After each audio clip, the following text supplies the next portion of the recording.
Learning Director, Sikkim Judicial Academy, Sir Namgyal Sherap, Learning Director, Sikkim Judicial Academy, Namgyal Sherap, Learning Deputy Director, Sikkim Judicial Academy, Madam Bhutia, Learning Public Prosecutors from various courts in Sikkim, Learning Legal Officers and Legal Retainers from the various Sikkim government departments. I welcome you all to today's computer skill enhancement training session. So the training program today has been divided into 2 sessions. So the first session will be taken by me, and the second session will be taken by my colleague, Mr. Sherap Bhutia. So with the permission of Learning Director Sir, I would like to begin my training session. You can see in the screen, on the screen, I have been given 4 topics. The first is e-court services mobile app. If I may ask, does anyone have used e-court services mobile app from the participants? Yes? Okay. So that is one that I would start with. After that I have ICJS, and then followed by e-summons and e-saksha, and fourth is attributes of PDF. So first we start with e-court services mobile app. You must all be familiar with the e-court services, the website portal. Okay, so this app is basically the mobile application to access all those data in e-court's web portal. So as I have learned that you all have used the e-court services application in the computers. So with this app we can access all those information, and this app provides additional features such as digital diary, which will act as a briefcase where you can store all your cases. You can get alerts with the cases. So those are the advantages of using this application. So first of all, this application can be used by citizens of India, litigants, lawyers, law firms, police, government agencies and other institutional litigants. So anyone can use these applications. It's not only for advocates, it's for any government agencies, person who can use this application. So using this application, we can access data from any courts in India. Okay? So this application can be downloaded from the e-courts website and or from the Play Store and App Store for Android and iPhone. The e-court services application, as you can see out here in this point, second last point, that it has a feature called My Cases option. So in My Cases option, you can store your cases which you feel that you need information for. So judicial officers also have a similar kind of application which is known as Justice app. So in that, this app and the Justice app is almost similar. Okay. So this is the screen of the app, and you can see, you can get the case history, case details, case status, QR code, petitioner and advocate, respondent and advocate, acts, history of case hearing, final order judgments from these applications and other informations. You can also get cause list, which will be beneficial for the public prosecutors. You can view orders, judgments, and all the details in the case. So this is the URL of the e-court services. I think most of you have used this. You can see those case data out here. So this application is basically the mobile app of this application in the website. So this is the application screen. When you first of all install and log in, this is the screen that you will see. So it is written here, the CNN number, where you have to enter the CNN number or scan the code and get all the details. So you can have to select the High Court, District Court. You can also select the languages in the app. After that you have menu options where you get all those menus listed out here. We'll go one by one in our hands-on practical. This is the menu option. I would like to tell you about CNR number and process ID. So CNR number, I think most of you are familiar with CNR number. So CNR number is 16-digit number. The first two digit is the state code. So for example, this is SKNM, this is the CNR number of a particular case. So the first digit, 2-digit SK is for the state, and then after that the second 2 digits is for the district. So SK is for Sikkim, NM is for Namchi, and then the 2 digits after that is for the establishment code. So in our CIS application that are used in the codes, we have divided into establishment. So for example, like establishment of district and sessions code, establishment of CJM, establishment of JM, like that. So we have particular code for that. So another 2 digits is for the establishment code. Then comes the 6 digits, this is the case filing number. And then finally the 4 digits, that is the year. So when we combine this, we get the CNR number. CNR number is unique for all the cases. Okay. So this is one. Another thing is the process ID. Okay. So process are the summons and notices that are being created in the codes. So each process also has been provided with an ID. So that is called process ID. So for example, this is an example of a process, summons or notices, where P stands for process and which is followed by the CNR number. So SKNM01, then 6 zeros, 4, 2023, this is the CNR number. Then after that underscore, and then we get the number of times the process has been created for the particular case. For example, here it is 8, that means this summon is the 8th summon for that particular case. And after that underscore and then a unique identifier number, this is 1, which is generated automatically. Okay, so this is the CNR number and process ID. We need to know this because in this application we will come across this IDs. Okay? So another feature is the case status search, where you can search the case status. I'll show you in the practical. And here you can see the case details. When you click on case details, you can see this. So this, you can see the case type, filing number, filing date, registration number, registration date, CNR number. And when you click on QR code, you can see the QR code. QR code is also unique for a particular case. After that, petitioner and advocate details you can see there. Case status you can see out here. And similarly, acts, history of case hearing, final orders and judgments can also be seen. Okay. So this is the case history, IA details, transfer details. If there is any details, this will be shown like this. And another thing that we can use in with this application is the feature called QR code. So what an advocate or any person can do is, they can see the QR code from the eCodes application, mobile application or the web application, and they can cut and paste it in their case files. And next time when you want to know any details, you don't have to write anything, you can just scan the QR, just like when we use GPay, and we can get all the details. We will be showing you this also. So this is the main feature of the QR code. Then for public prosecutors, cost list can be seen, not only for any courts in Sikkim, but outside Sikkim, in all the districts in Sikkim, that can be seen from the palm of the hand. So for future dates also we can see, not just for the particular date. So this is very helpful. After that we have case options. This is the feature that this app provides, where you can save all the cases that is concerned with you. So you will see the dates, the next dates of the case.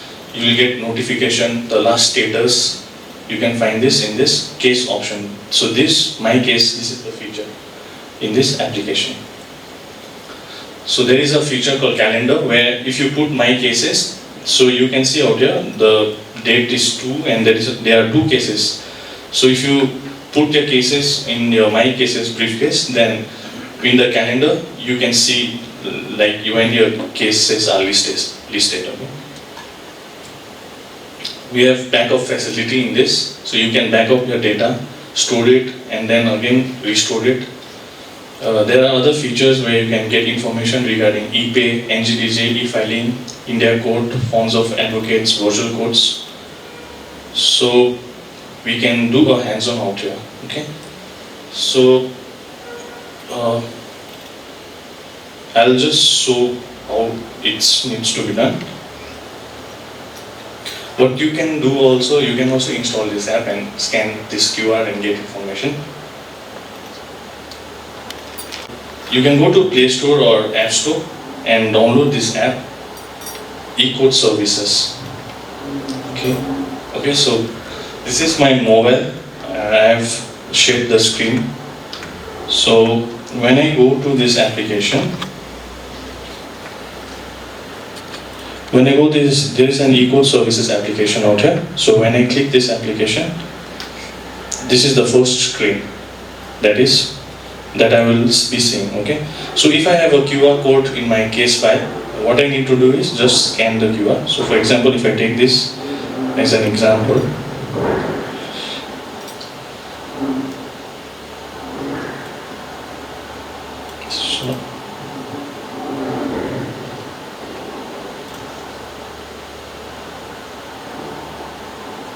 okay, so when I scan this QR code on my screen, I am able to see the entire case details without typing anything.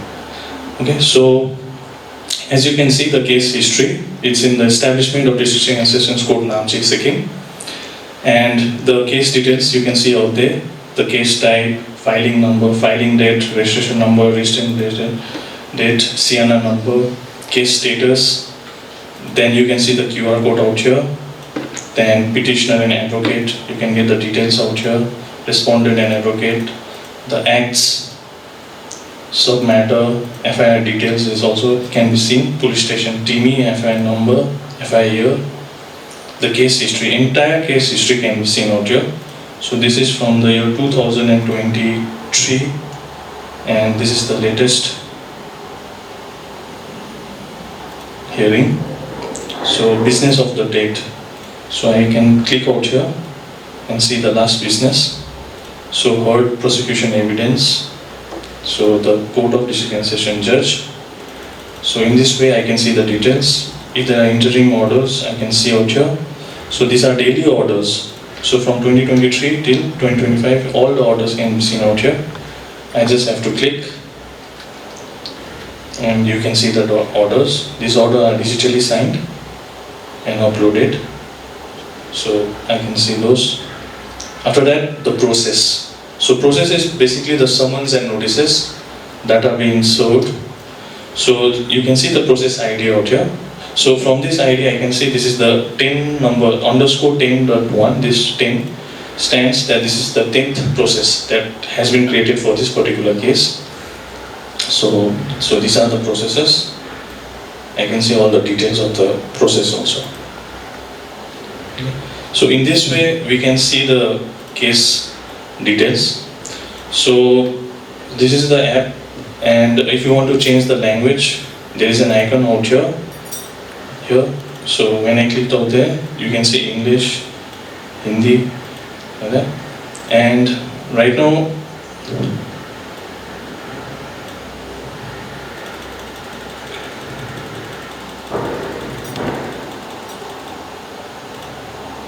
when I clicked on menu, this is the menu option, and when I click on settings here, I can configure to district court, high courts or both.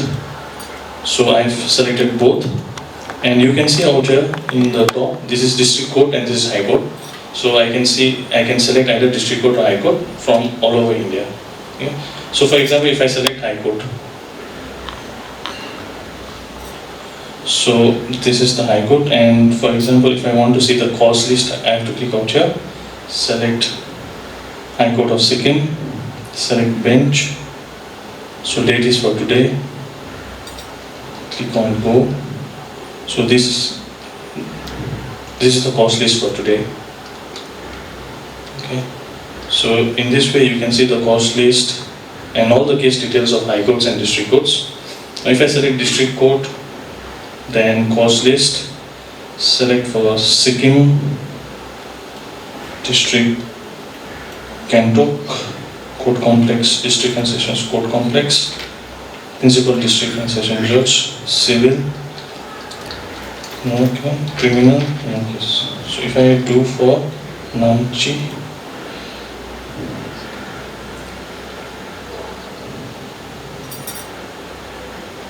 District and Sessions Court for civil, you will find cost list for districts in two features. One is for civil and other is for criminal.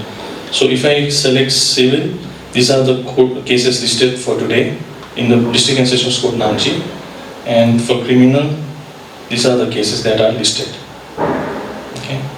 So in this way, not just for Sikkim, you can see for any state. For example, Andhra Pradesh, Visakhapatnam,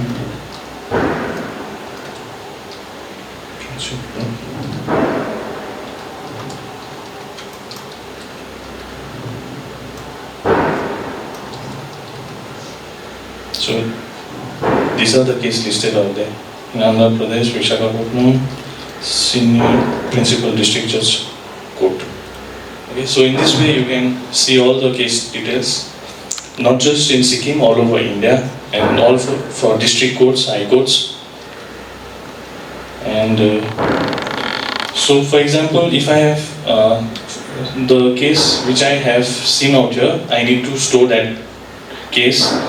If I click on that case, so for example, in my cases, I have stored 7 cases out here. So these are the 7 cases. And if I do the calendar, I can see when, so today is 19, no case listed.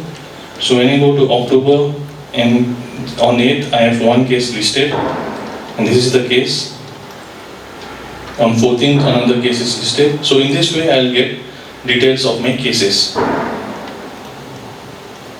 So how to add to this case? You have to particularly go to the particular case, and then there is a option called Add Case out here in the screen. You have to click the Add Case, and when you click this Add Case, it has been saved and it goes to the briefcase. If you want to add any note, you can add a note out here. So this is important case. If I write that, so now my cases is 8. It was 7, so I have added this case in my briefcase. So I can see my cases listed, and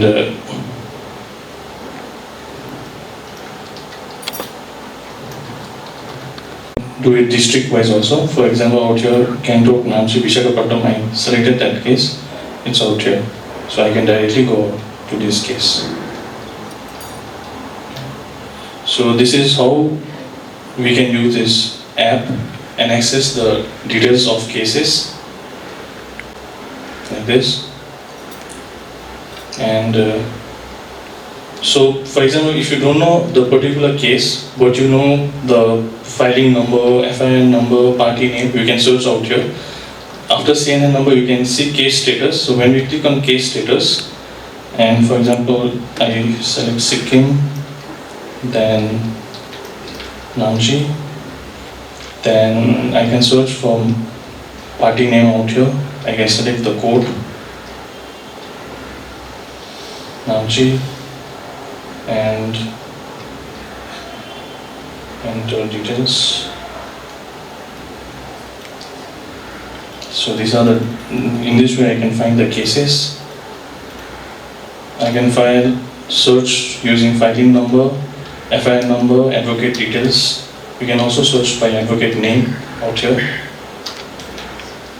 So these are the ways from which we can search. If you know any information about the case, you can go to case status and search the case by using the data of the case. For example, advocate name, FIN number, party name, and that.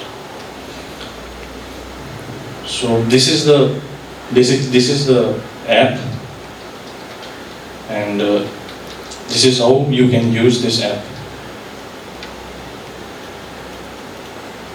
So once you use this app, you will be familiar with the app, and later on it can be added to the routine day-to-day work. Okay. I hope this is clear for that. Okay. I would like to talk about the ICJS. So firstly, before the ICJS, I would like to talk about Mission Mode project. So Mission Mode project was the initiative of Government of India to digitize the government agencies. So there are around 27 Mission Mode project that was launched in the year 2006. So out of this Mission Mode project, the e-courts, CCTNS for the police, e-district, e-Vidhan, so these are all Mission Mode projects of Government of India. And this ICJS, which is known as Interoperable Criminal Justice System, is also one of those initiatives. And as the term implies, interoperable of the criminal justice system. That means ICJS is a platform which can be used to exchange data within the pillars of the criminal justice system. So the 5 pillars of ICJS are police. The main application is the CCTNS. The courts, main project is e-courts. Jails, we have e-prosecution. Forensic lab, e-forensic, and for prosecution we have e-prosecution. So these are the 5 pillars of criminal justice system, and ICJS is the platform which connects all these 5 pillars. And in ICJS we have a term called one data, once entry. That means any data that is being created, stored, will be at a place, at one place among the 5 pillars, and after that the data will be shared among these 5 pillars. Okay, so it is not like one data will be created in police and another data will be created at the court. It's not like that. If a data is created from police, that will be shared to the court. If a data is created in the court, it will be shared to the police. So that is the platform from which ICJS has evolved. So for example, the process delivery, the summons notice that is being currently used. So firstly, while creating the summons are created in the court using the CIS application. Once the summons or notice is created, for civil matter it is being delivered through end-step application, and in the criminal matter currently there is an application called e-summons. So using e-summons, the police will go and deliver those applications. So the process is created in the court, but it is transferred to the police through the ICJS. And there is another example about e-FIR and e-charge sheet. So presently, the FIR that is being filed in the police also has an application. They enter the data, and then e-FIR is generated. After that, the e-FIR is then transferred to the court. So in that way, the police creates the data and is transferred to the court. Similarly, with the charge sheet also. We have e-charge sheets that are being transferred from the police to the courts. So we have to keep in mind that when we create the digital data, we have to be very careful, because if any wrong information is entered, that will be shared in all the pillars of the criminal justice system. So because of this ICJS, we have increased efficiency and the quality of the work. Error has been minimized, smart policing is implemented, and NIC, which is the National Informatics Center under the Ministry of Electronics and Information Technology, it is the main body that develops and implements these applications, and they coordinate with the 5 pillars also of the judicial system and implement those applications. And recently another training is being organized on 20th and 21st for the public prosecutors for the hands-on training on e-prosecution. So for police, CCTNS was started in the year 2009, and it is now available in all the police stations. EFIR, e-charge sheets are being created at police stations in Sikkim. Now, presently, the e-summons has been tested and been implemented. So, currently they are implementing the e-summons, where the process is being delivered through the mobile application by the delivery officers. For the courts, we have e-courts. E-courts is the mission mode project, and it digitizes the judicial process across district and sovereign courts in India. And CS application has been used to manage all the case data.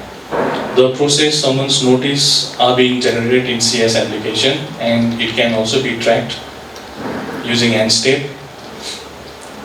And for the criminal, e-summons is currently launched. And now the courts are in the phase of implementing few paperless courts, and e-filing is also there. So in e-filing, what happens is like the advocates or the person who is filing the case, they create the PDF file of the case. So that is creating the data. So he or she has to be careful while creating the data, because once it is uploaded, the same data is being shared among all those applications. So this is just a screenshot of the CIS where the process is generated. So we have an application called CIS where we have to log in, and there are few steps using which we create the summons notices. So this is the step in CIS. After that, it is the criminal cases processes are transferred to e-summons, and it is transferred to the police. For e-prosecution app is developed to assist public prosecutors in performing their functions of the court, and main purpose is to digitalize the process flow by the public prosecutor. And the e-prosecution app that they will be using is developed by NIC, and they have hands-on training, as I informed, on 2021 of September. The training will be conducted by the NIC. For jails, we have e-prison application, and e-prison application is a cloud-based application. So it stores the information about inmates lodged in prisons, and it gets real-time data, and the officers are able to identify, check the biometric data of the prisoners, and this biometric data can be shared in PAN India, and they can have a digital repository of the prisoners. For forensic lab, e-forensic is an online case registration and tracking system which comes under ICJS, and it assists the examiners to develop expeditious, accurate and reliable forensic report to the police. So that is the pillar of the ICJS system. So this is the screenshot of the CIS application. So what I'm trying to show here is, in this application, as you can see, we have ICJS. So this is the application called CIS of the court. We have a module called ICJS, and here you can see e-charge sheet and e-FIR. So for example, for Namchi district, once the police station from Namchi they register e-FIR and e-charge sheet, we are able to see those data in this application in this format. So when we click the date and we select this go button, we can see the consume, we will fetch the data, and then when we click on those data, we will be able to see the entire e-FIR and e-charge sheet. So currently the details of e-FIR is correctly being given to the courts, but the e-charge sheet data, they are a little bit mismatched and it's not coming on time. So later on, when we will start receiving the digital data, so this will be used for the paperless court. So right now we are getting the EFIR data also, we are printing that also. Later on, when all the systems will be in place and everything will be according to the time schedule, and after verifying the data of the consumed e-charge sheet and e-FIR, we can we will be able to use those data. So you can see out here we have ICJS dashboard where we can see charge sheet and EFR. Then we can consume the EFR, we can consume the charge sheet. Then we have to verify whether data correct, whether the time they have been provided in timely manner. So we can do these functions out here. So this is also the ICJS system in the CIS. You can see out here, this is icjs.gov.in. So because from this link, the entire data from all over India is being connected and shared. If I select the consume FIR button out here, I will get all those police stations. This is for Namchi. And if the court has received any data, we will be able to see out here under the total court records available. Then we have to press consume. After consume, the EFI e-charge sheet will be in the court. And this is for the charge sheet. Same EFI in charge sheet. The process are same. After that, when we receive the e-charge sheet, for example, the charge sheet number out here is for 27/2024. This is the charge sheet number for Namchi PS. We can view the e-charge sheet out here. So these are the informations that we will view. And right now, one issue is the data attachment of the data. For example, for charge sheet, there are many attachments. Those are not being uploaded. So because of that, we are not able to use those data. And time is also a constraint because some EFI, e-charge sheet, especially e-charge sheet, we are receiving a little bit late. After that, verifying those e-charge sheet, we can directly register a case. We don't have to print those data and verify. We can directly log into the system, verify, and then register a case. Then the case will be registered. So this will be helpful in future for paperless court. Any questions? Okay. So when we file a case, we will get a CNR number, as you can see out here, and we can print that. And this is how we can use the FIR in e-charge sheet. We can again reconsume FIR, reconsume e-charge sheet. So this is about e-FIR and e-charge sheet. Okay. So third is about e-summons and e-saksha application. So I would like to tell you about e-summons.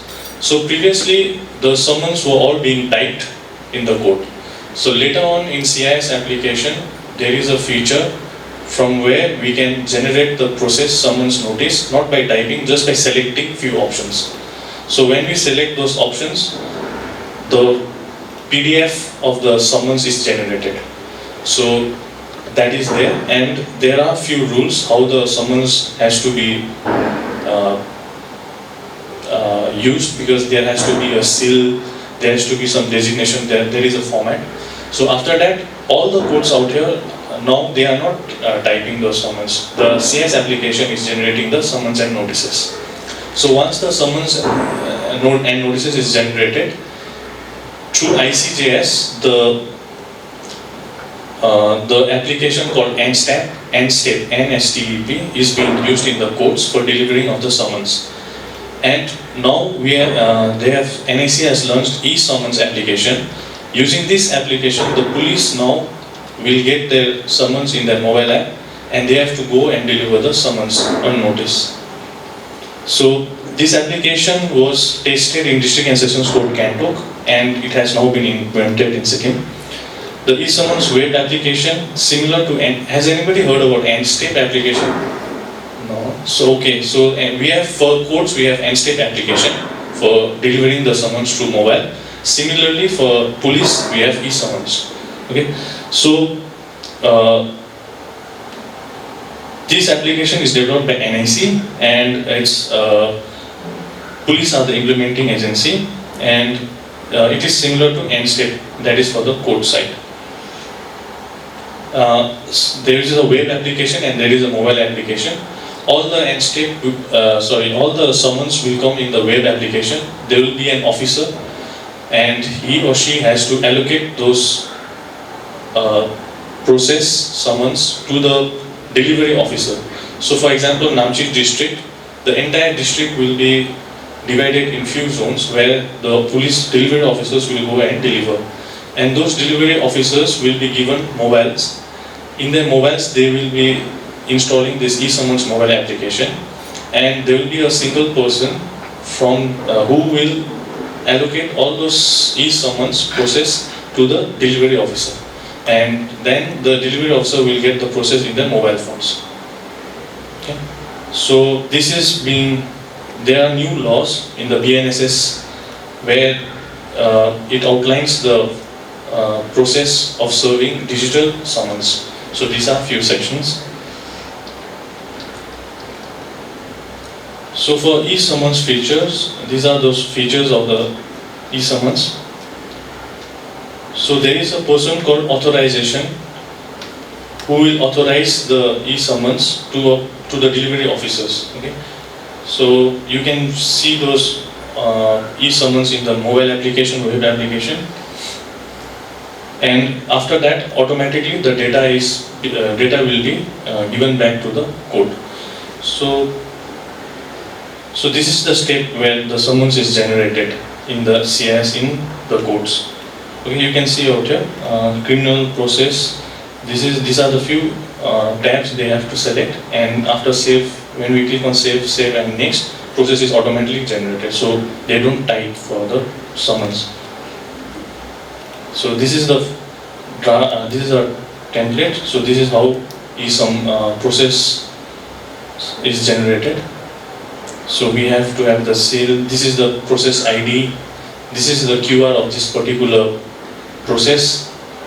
This is the code, and then signed, seal, and the process is system generated and transmitted in secure manner. So this line is out here.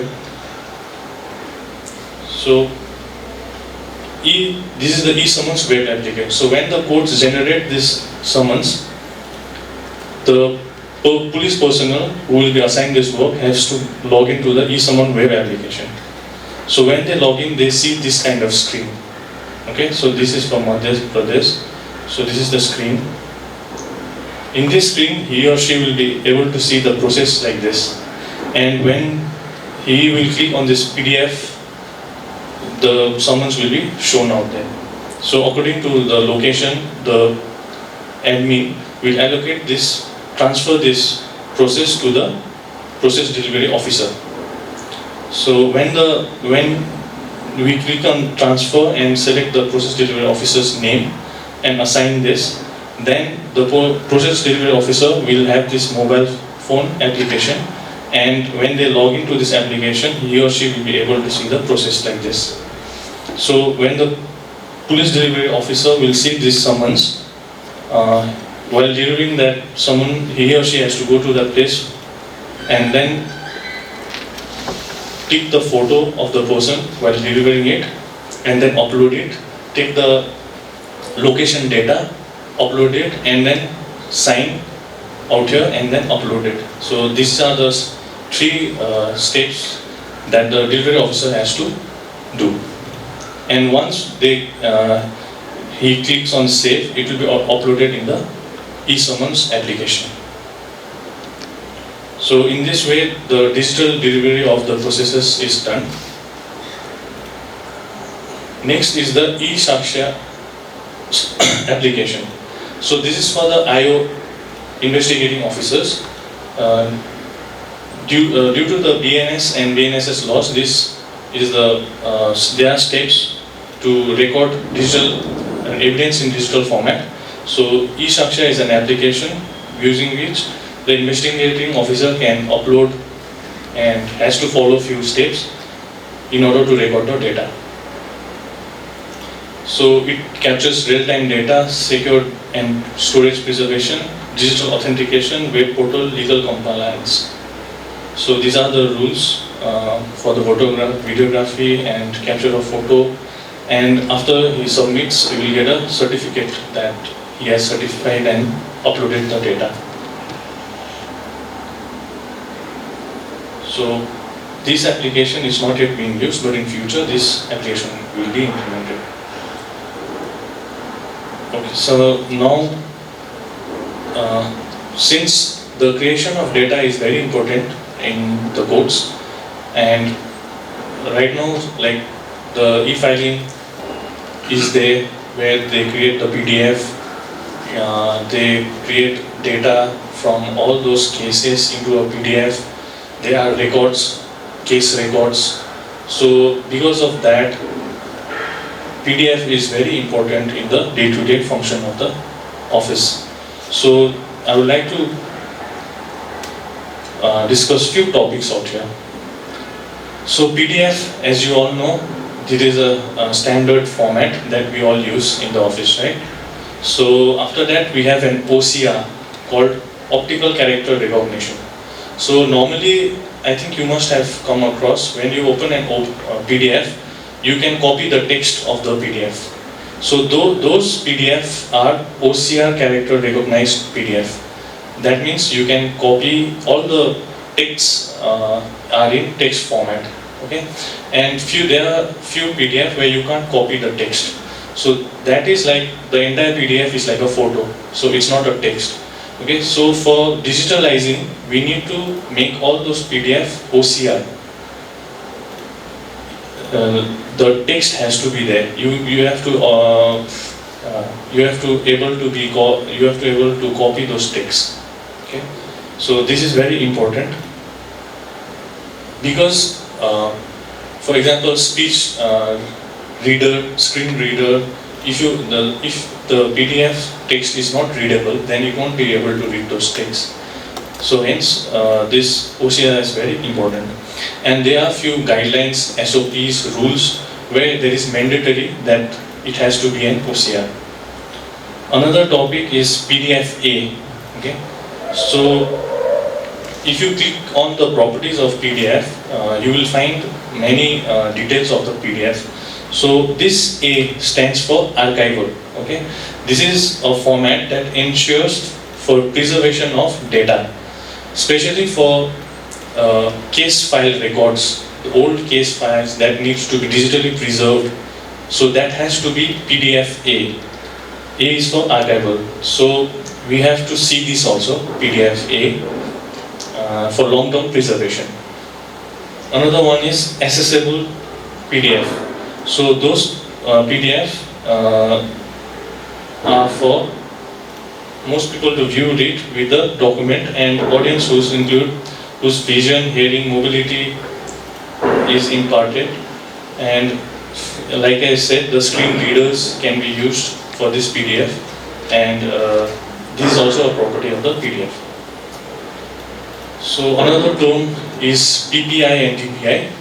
So there are many rules and SOPs where a particular DPI needs to be implemented. For example, mostly in the courts we use 300 DPI format in order to scan those documents. And scanning is very important part, because once you scan, you make the data digitalized. So in order to make the proper data, and since data is only made at one place, you have to ensure that the proper data is being made. So scanning, there are three types of scanning, and one is black and white, one is grayscale, and true color scanning. You can see this picture out here. So black and white is like this, it's black and white totally, and the speed is fast in scanning. There are few advantages and disadvantages. There is grayscale and there is color. So these are the three types how we can scan, and this is according to the SOP of Supreme Court. So there is e-filing rules 2020 of Sikkim, where you can see this. It has given the steps how e-filing needs to be done. So as you can see, the paper is A4, it has to be justified, fonts, all has been given out here. And you can see in 6.2, it has to be OCR, for optical character recognized PDF or PDF-A. Okay, and the DPI that is used is 300 DPI. So these are the basic that we need to keep in mind while making the digitalized data. There is another SOP, this is Digital Preservation SOP issued by the E-Committee, Honorable Supreme Court of India, where it has given guidelines for that. They have said that minimum criteria is 300 dpi, and it has to be OCR, that is, it has to be searchable, and PDF-A with minimum PDF-A-1A. So this is the SOP for the true color scanning. Here you can see 300 ppi, and it has to be PDF-A. And so these are some things that we need to keep in mind while digitizing the records. So I will just like to show you the PDF-A.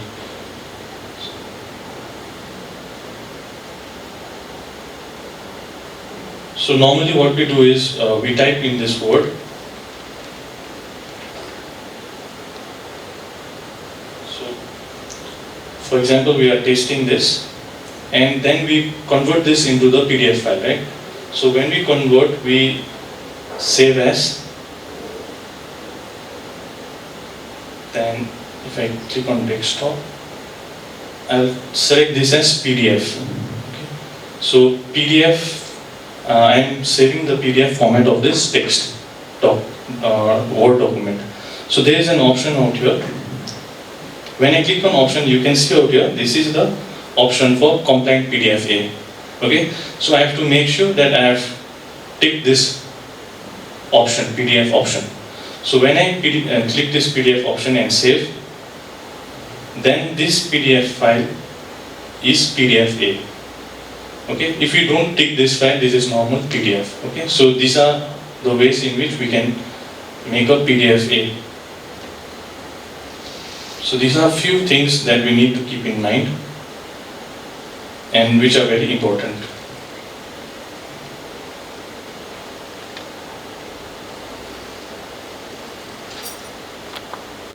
Nowadays, like AI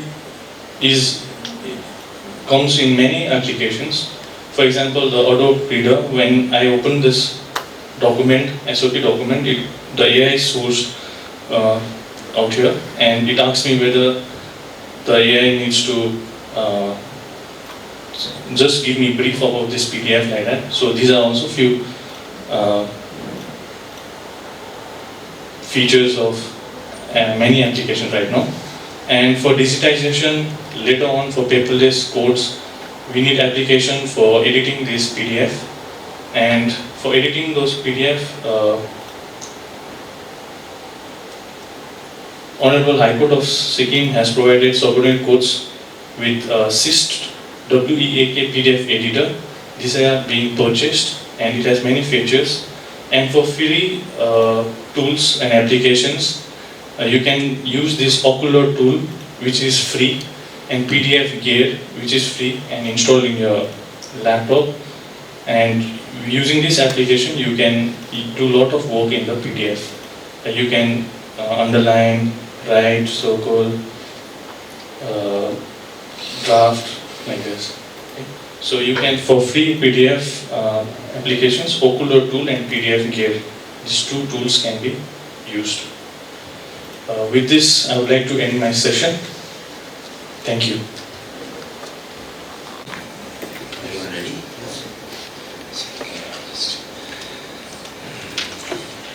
My name is Sherap. I am System Administrator, District and Sessions Court, Gyalshing. I have been in Gyalshing since 2018, December 2018, and I'm still working there as System Administrator. So, good morning, respected public prosecutors, assistant public prosecutors, legal officers and legal retainers. Who among you are public prosecutors? Could you please raise your hand? Everyone. Okay, and you all, sir? No, we are legal officers. Legal officers, okay. From the law department, oh, I see. So, first of all, I would like to thank our learned director, sir, for giving me this opportunity, and also our Honorable Chief Justice, High Court of Sikkim, and Patron-in-Chief, Sikkim Judicial Academy, for also giving me this opportunity, and also the Honorable E-Committee, Supreme Court of India, for nominating me to give you this training program. It is an honor to be with you today under the aegis of the E-Committee of the Honorable Supreme Court of India, for this important training on ECT 12-2025, Computer Skill Enhancement, Level 1 and Level 2, organized by the High Court of Sikkim at the Sikkim Judicial Academy. As public prosecutors and legal officers, you are at the forefront of justice delivery.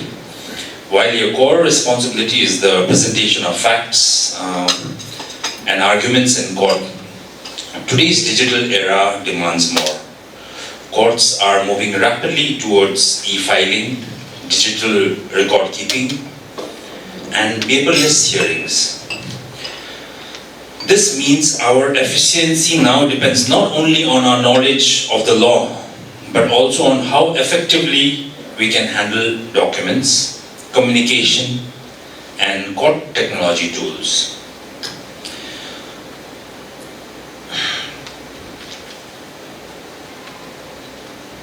How many of you have ever spent around 10 minutes searching for one case file of your computer? Do you all use computer with regards to your cases? So, do you all face problems while you are searching for cases? Like when you have so many, I believe you all have so many case files, I mean so many cases, and everything has to be kept in an organized manner. If you don't do that, it'll be hard for you to search in your computer only, isn't it? Yeah. So exactly. So that's why I would like to try to make it useful today from that point of view, from how you handle your computer with the case files. We learn simple techniques to try to save time or not to waste time. Over the next 1.5 hours, we'll focus on practical skills that will make your work smoother, faster, more aligned with modern judicial expectations. Topics will include first of all, I will like to e-file a case in e-filing 3.0, isn't it? That's actually what you all are confused about. I asked many other legal officers also in our district, and they said that first thing they want to do is e-filing. And they were also saying that tomorrow you'll have a prosecution, e-prosecution is also there. There is a new technology which is there, or new product from e-committee, where you'll have to be aligned to e-prosecution also. So e-filing, but before e-filing, I would like to take you to the basic, like from your folder naming, from your folders, how to organize your folder, how to structure your folder, how to structure your petition. Suppose you are filing a case, how to structure your case in your word writer, how to format your case. So file and folder management. So naming conventions for case files, how to name those case files, how to name it in a simple manner so that you can search and retrieve it immediately and not waste time. MS Word, LibreOffice skills, where simple things like headings, tables, formatting, automatic table of contents, email skills, how to email use secure communication, professional use of CC, BCC, handling attachments and saving documents as PDF-A. Applied court skills, that will be sort of level 2, where OCR, like my colleague also told you about the importance of OCR and PDF-A, so I'll be stressing more on that also. Adding alt text for accessibility, tagging, bookmarking, and preparing searchable PDFs. By the end of this session, my aim is that each of you will feel more confident in applying these tools in your daily work, whether drafting petitions, sharing case files, or submitting documents for court proceedings. Let us begin. Don't just treat this as a computer class, but as a step towards strengthening the justice delivery system through technology. Alright? So, email skills, okay. So, First of all, I'd like to mainly talk to you about what is digitization and digitalization. First, the core thing, why we are all, why e-committee, why all this mission promote project, what is the main importance or what is the main use of all this? Do you understand what is digitization? Can any one of you tell me what, in simple, what is digitization? Can anyone of you volunteer? Just a simple example will also do. Any of you, sir, ma'am? Digitization. No. Okay, so it's a very simple thing. Any information, when you convert it into digital format, is known as digitization. I will also talk to you more about what is digitization and digitalization. For example, right now we are here. I am giving you this training, right? Now, this is actually not digital in the sense that we haven't been digitized yet. But sir there, he's with his camera. Yeah, he's recording everything. So if the camera was not there and you heard today's training, then you have it in your mind or in your notes, and then you will go back home. And then maybe tomorrow you just think about it, try to apply it, right? And then day after tomorrow, after a few days, you'll sort of forget about this. But when he's recording that through his camera, so whatever I'm speaking, you all are here, everything is being actually digitized by him. That is the simple example of what is digitized. Sir there, he is digitizing our program today. So what happens when you digitize is that whatever he has captured in his camera, that gets recorded in his camera. So that is digitizing. So he has digitized it. Now, how will it make some kind of impact is that if he puts it in a portal so that everybody can view it at any time and place. So when he goes back home, he will record it, then he will set it in his computer, he will review the video, he might edit it after making certain changes, and then he will upload it in YouTube. And once it's uploaded in YouTube, now it is very important or helpful for everyone, because that is what is digitalization. First he has digitized it, and then he will go and upload it in YouTube. Now it has become digitalized. It becomes accessible for everyone for any time, whether at midnight also, if you want to know whatever I had taught, you can just log in to YouTube, go to Sikkim Judicial Academy and just watch it, and then you will get the information will be clear. So the thing is that it's become transparent. Anybody can see it, right? And so that is what is the meaning of digitization and digitalization. Same way your case papers are there. Case papers are only in your paper. So when you put it up, or maybe when you scan it, when you type a draft document, then you are digitizing it. And then when you format it, make it very nice, that petitions. For example, let's say that we are going to file a MACT case, just for example, okay? And we draft the petition, and after drafting all the petition, making all the changes, and then you feel that it is fine, so then you convert it into a PDF, which will be non-editable. Means whatever you wrote, now that is final, now that you want to use it. So you want to file it. So before filing, you convert it into a PDF. You are digitizing and you are sort of digitalizing, and then when you upload it in your e-filing portal, then that is when it will be of use. Means your case can start because your petition has been uploaded, and then everyone can use that facility. Digital facility for digitalization can be used by all people where the case is already in the e-filing portal, and which you can view it. What is the petition? The judge can view your petition, and then the case proceedings start. So whatever court proceedings happen, everything has been digitalized through not only e-filing, but there are so many other tools, digital tools available, whereby this has been digitalized. Primarily, why? So that it becomes transparent. All your work becomes digitalized. So how do we do this digitalization? Okay. So use computer for formatting your cases and all that, no? So now I will be sitting in the computer and I'll show you as is. It has to be a practical demonstration. So I'll show you in the computer how to. First of all, I will stress on folder management. How do we get a proper folder structure? Okay. Before that, I also want to tell you that. So once it's digitalized, these E-Committee Supreme Court, Honorable Supreme Court of India has made come up with the E-Courts Mission Mode project.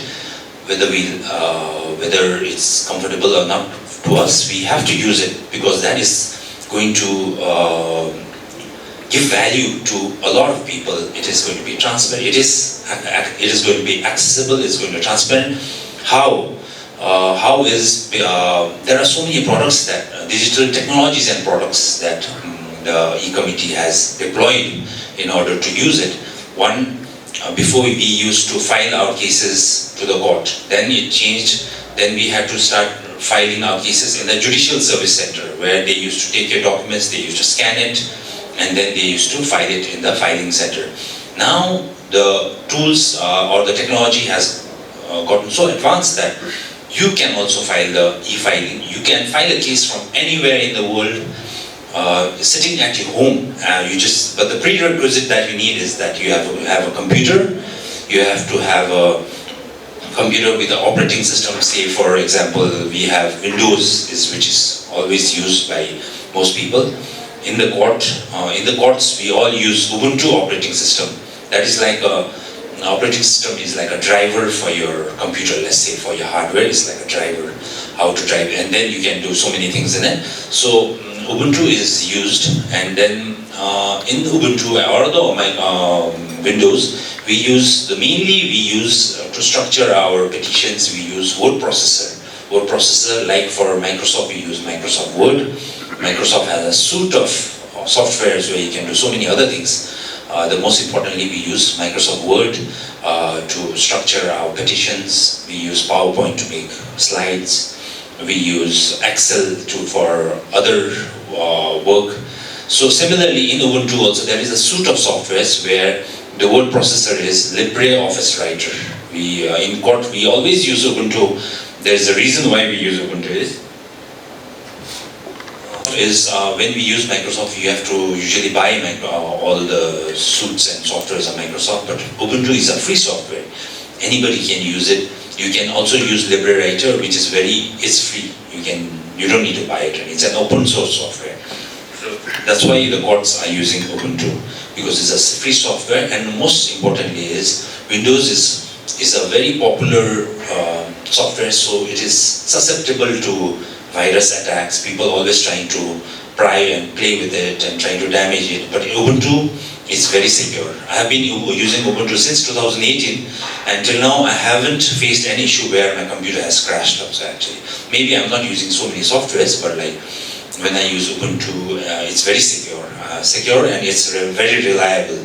It might not be very much more functional. It might not have features as much as Windows, but it is very secure and gets its job done, whatever work I want to do. So with this, there are so many other softwares by E-Committees. First of all, e-filing, another product that is usually just recently which has come up is, which Rajiv, my colleague, also said, is ICJS, Interoperable Criminal Justice System.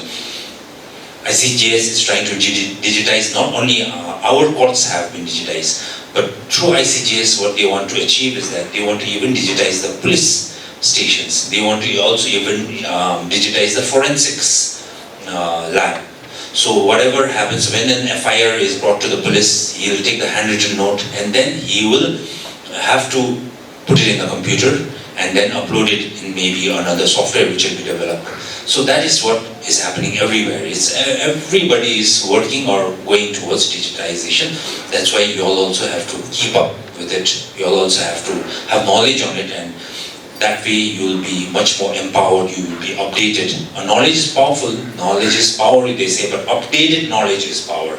Not only the updated, you should update yourself not only in terms of the law now, but as because of this digital era, we should now update ourselves in digital knowledge also and computer knowledge also. So ICJS is another product, e-filing is another product where you can file your case. Then there is summons, serving of summons has also been digitized. We already started with the criminal civil processes. All the civil summons used to be digitized through NSTEP, National Service Tracking of Electronic Process. Now there is something, even the prosecution, whenever there used to be a criminal case, the summons used to be served physically also, but now it can be served through the software also, so that it can be made, it is transparent, so that it is transparent, it is reliable, and it is much more faster, and it can be tracked also. And then so that is there, and then there are so many websites, so ICJS, e-courts, e-filing, NSTEP, others would be, then the websites, there are so many websites, like e-courts website, e-courts case tracking, how do you track a case? Now we are talking about, and then in this, I'm just talking about, I'll just first tell you about what are the accessibility, means how people will be able to use this digital, I'm talking about the products where the people will be able to, the litigants, the general public will be able to use is through e-courts website. They can check their cases, file, track their cases, what are the status, or all the information is always there. You don't need to go to the court and look at the case file, and everything is pretty transparent, it's over there. So there are websites, and there are even, our courts also have come up with websites where we can also track cases in the courts. What are the other feature is that our courts, the website of each of our district, like Gyalshing, the website's name is dcourts.gyalshing.gov.in. Similarly, there is dcourts.gangtok.gov. Maybe it's Rajiv is dcourt.namchi.gov.in. So all this course, so the main value of that website is that it has a lot of accessibility features. It is secure. Accessibility features meaning it can not only be accessed by us, but it can be accessed by everyone, even the differently abled people who are blind, who are disabled, who they can also use that. The website has been, the technology has been so updated that even the blind people also can use and go through the information that is there in the district court website and the e-courts website. e-courts.gov.in is the e-courts website where you can track all the cases. And similarly, there is NJDG, National Judicial Data Grid. National Judicial Data Grid is such a website where all the cases of all the courts in India, all whatever digitization has been done properly, these are all uploaded, and this can be tracked and monitored in the National Judicial Data Grid. There is crores and crores of information in National Judicial. It is like a portal where it has all case information is there, and then further that data is also leveraged to even come up with another website which is known as ESCR, or Judgment Search Portal. If you want to search for judgments of the Supreme Court, or if you want to search judgments of the High Courts, it is all available right now as we speak on 24/7 without any problems. It's free. So these are all the products and suits that are there available for the common people and the public and the litigants and researchers. And now how do we put all these documents, how do we digitize the input? So that is all the output where we see all these cases, but where are the input is going through is through, in our courts we always say CIS. So that is where all the input is happening. All the court, suppose there is a court proceeding, somebody comes to court proceeding, all that proceeding is like he is digitizing, and similarly all those proceedings is recorded through the case information system in our courts. So that's why case information of CIS is so important, because all the proceedings are used, it is immediately tapped and uploaded in the CIS, which can be available for everyone. So input is through case information system, and then output is in the various products that are there. That is the e-court website and NJDG and all this type of softwares or portals are there. And then I also wanted to talk about, so Yeah, and then another way technology can be useful is that these days we are having lots of video conference hearings also, right? You can attend a hearing anywhere through VC, applying the proper procedure. We can also present ourselves through video conference. And now there is also live streaming. Live streaming, the use of live streaming is so that anybody doesn't have to come to the court to see what is happening. The live streaming is always there. Anybody can, you can sit at your home also and see what happened to my case. Suppose I am a litigant. If I am not supposed to come to court, then I can sit in my home and just log into YouTube or YouTube streaming and just check. Okay, today is the date for my court date, so he'll just check in YouTube. He'll see what is happening live, 24/7, live, whatever is proceedings are happening through live streaming. But I think that is not implemented right now in Sikkim, but it's already been implemented in so many other states. For example, in one of the northeast states is Guwahati. In Guwahati and not especially Nagaland actually. Nagaland, they have all live streaming is already up and running. You can just log into a live streaming in YouTube right now only. If there is a case going on, you can just see and you see the cases. You can just check it out through YouTube. So live streaming is there. So video conference technology is there, and then other supplementary are all this ICGS and summons and all that. So I'll just quickly take you through all this NJDG and what are judgment search. Before I go through your formatting and go to the input, I'll just show you the output first. NJDG. So this is the National Judicial Data Grid. This is where I say where all the crores of data that are there. So first you need to select which state you belong to. Like for example Sikkim. Check your district. Let's see Gangtok and go. All the data is available here. Like what are the age-wise pending cases, what are the civil cases that are there, which are more than 1 year old, 106 cases, criminal cases, 560 cases, more than 1 year old is 106. So everything can be tracked very easily. There are so many tables where you can see what are the age-wise pending cases, what are the instituted in last month, what are the cases listed today, what are the disposals that have happened in this month. So everything you can see in National Judicial Data Grid.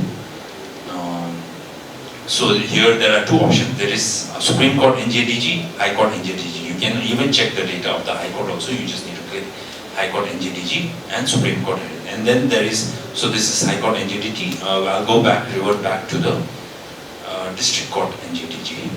So you see it's like for High Court, select High Court of Sikkim is there. So principal bench, you'll have data about all this. This you can see whenever you have time. You can go in detail whenever you want. So disposal instituted. So it is very important to digitize in the source in our districts and all this. And then there are others which is NJDG is there. So when if you want to go back to your okay, this is for district. Okay. Then there is e-filing. For e-filing, I'll come later. Then this is our district court website. Here too you can get all your cases, case status, via case number. You can get any data. I'll just try one. Go through so let's see MBCT case.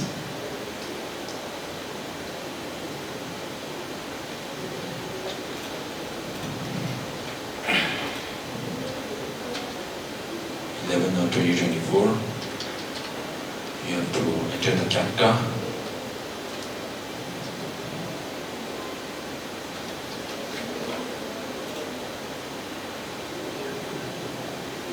So CAPTCHA is the bit you have to make sure you input it properly. So here we see this MBCT case.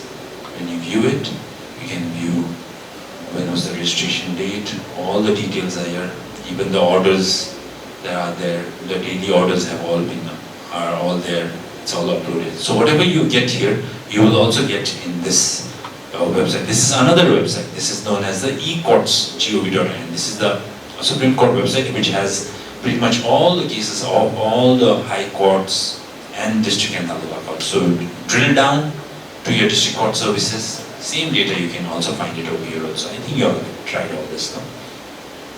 See, your case status, you can get case status of, there are so many features where you can choose any option, whether it is you want to know party name, case number, filing number, even advocate also. Through advocate, for example, if you see any advocate name, you would suggest.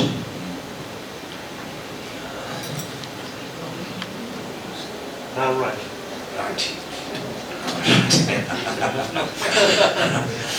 Very important. So both. So Kapka, if you will Z, P, W, T. See. Oh, Mr. Rajiv is a very accomplished lawyer. You can easily see that also. Like suppose you are hunting for an advocate also, you can, if you have done so many uploads in your e-courts, you can easily check how much volume an advocate has done. Easily see. For example, district and sessions court, see there are 830 cases is dealt with. Total number of cases is dealt with is 1295. That's a huge number. So there you go, volume. He has lots of volume. He has done. Also mainly there is Rahul Rati, but I just did Rati, so it came. I think I didn't do Rahul Rati. But I'm just giving an example. This is how you can check also. So if you have most of your cases uploaded, it will show, it is transparent, it will show in this portal, and it can enhance your skills, or litigants can easily come to know what are your skills, or how good are you through this portal also. That is another way you can use it also. And then there are so many other ways, act, case type. But this, yeah, so see, they have even... Sir, can you take the name Yadav sir? Yadav sir, okay. So, total number of cases, 255 cases. It's good volume. any case you can see. It's all there. All your order sheets, everything is there. So this is one way. You can further, all this data has been leveraged. Now there is judgment search. I think this will be relevant or valuable to public prosecutors. You want to check any, so just when you can also say judgment search portal, judgment.ecourts.gov.in, or you can just do ESCR in Google, you'll come up with this. And then High Court. So when you just keep it like this is the home button. You can always return here. Just keep it as High Court or Supreme Court. But district court judgments are not available here. You can get that through the other portals, but in this there's just High Court and Supreme Court. So let's check for High Court. You just type the Kapka, TEW2EE. You search, don't input anything, no keyword, nothing. You can just see how many cases are there. RLU2M4.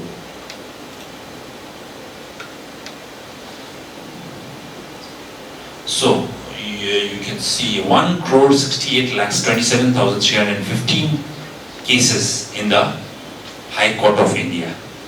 So now so on the right hand side you'll see court, means there are for different courts. Let's see for a Sikkim court, High Court of Sikkim. You can see here the figure, 2,336 judgments have been uploaded for Sikkim High Court. So you can do this search through simple search. If you want to get back also, you can just go to the, click the home button. Then you'll always come back here. And again, you have to go back to search. You just again select High Court and search. Or you can do any keyword also, any keyword that you want. Let's say assault, you want to do a bail maybe. You want to get citations for bail, assault, maybe vehicle. 3 keywords are good. Assault, bail, vehicle. V M C S M F search. I clubbed all the keywords together. Maybe I have to do a comma or something like that. Okay, so there are all words, phrase, any words, all words. On the right hand side you can see I had put all words. So when I do all words, then I can see, now it's coming up. The all words, assault, bail, vehicle. I want a judgment which has all these three words. So these are the judgments that are there. Now suppose I want to just narrow it down for just for Sikkim, then I have two judgments of Honorable Justice Bhaskar sir and Ladyship, our Ladyship, and then so when you click on this, you'll get the judgment. The judgment is, see what I did here? This means this is OCR. This is optical, this data, the quality of this PDF is very good. In the sense that you can, if you want, you can also extract this text also. If you want to use it for some other thing, purpose, you can just use it like this. Just paste it, there you go. So this is the meaning of OCR. Optical character recognition, or they also say searchable PDF. So this is a PDF, but this is a high quality PDF. This, you can even search it, you can, everything is structured so well. The headings, everything structured. There are maybe citations and all that also. So the quality of this PDF is very good. So it is very important to produce a very good quality PDF. Not any PDF, but a good quality PDF. So this is just an example of PDF. So this is a good quality PDF. This PDF, how to know is just download it. So let's say Ladyship. And then you just store it in your, let's say, desktop, and then it's a PDF file, so save it. So once you save it, then go to the item location. Now you can check the document structure also, what kind of structure there is. So general, so this is a PDF document, you can see the details. So can you see your attributes A is written here. So this means this is a PDF A document. So I would like to tell you today is that whenever you are making a PDF, please make a PDF which is of PDF A. It's very easy to do that, but I'm just showing you the value of it. Why PDF A? So A means archival. Means because the main thing is that whenever you upload something in all this e-courts portal or any portal, you will upload it forever. Once you upload it, you can't again re-upload and delete, then it becomes something. So before you upload it, you have to make your document, not only the content, but even the structure and even the quality of the PDF also has to be as good. It should be gold standard. It should be as good as PDF A. Means archival, means it has been archived. It is searchable, first of all, because in future now we will be using lots of, now it is the age of AI also. So we will be using lots of searchable. AI is going to do the same thing like I did over here. And AI is just going to read it like this. So I can suppose this was not PDF A, I could read it, but the computer has to be able to read it so that they can use machine learning and all this type of technology. For that, the computer will have to be able to read it. So how you read it is, once you convert it into PDF A or searchable PDF, then the computer will read it just like this. See, like this. It'll just go, it'll read everything, and then it'll come up to a conclusion. So one is that, one advantage is searchable is that it will be used. Your document will be very valuable so that it can be used in all this machine learning or any technology that is there.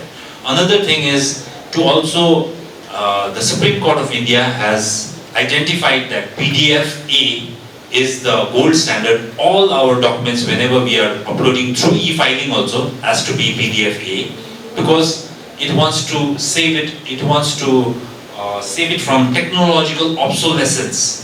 What does that mean is that, like for example, right now it's PDF. Maybe 10 years down the line, the technology will be so forward that you won't understand what is PDF only. Like for example, before we used to have Windows XP, and now, right now we are using Windows 11. There are so many document structures, so many document formats which are changing with the times, and after many years also, it will also change. So that time when we have upload it in PDF-A, and another one is also JPEG. JPEG is JPEG, photos, the photos that are JPEG. JPEG is also has been identified as a very gold standard because it has all the main attributes that are, so that it will save it from technology. Suppose our technology, suppose there is a robot, it can also use less, for example, say 20 years down the line, there is an AI robot who is reading your PDF. Suppose it is in PDF-A, that AI robot will easily read it because that structure or that format is very, it is so basic and it is so structured so well that even the if the technology is so advanced also, you'll be able to easily read it. And it is the robot will be able to decipher it or just understand it very easily because it's in PDF-A. But if it is just PDF, then the robot will just reject it. This is not a format that is compatible. Incompatible. It will be incompatible. So, in order to save your documents from technological obsolescence, that's why it is stressed that you should make it in PDF-A or portable document format, archival mode, AA. So it's very easy to do a PDF-A.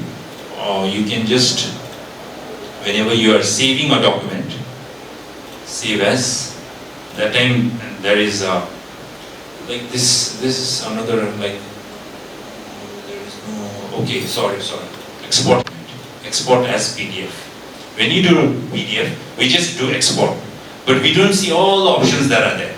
So from now on, whenever you do export, you just go to the general is here, so hybrid PDF-A. I actually don't know what is this hybrid PDF, but I need to read about it. But there is archival, just click this archival.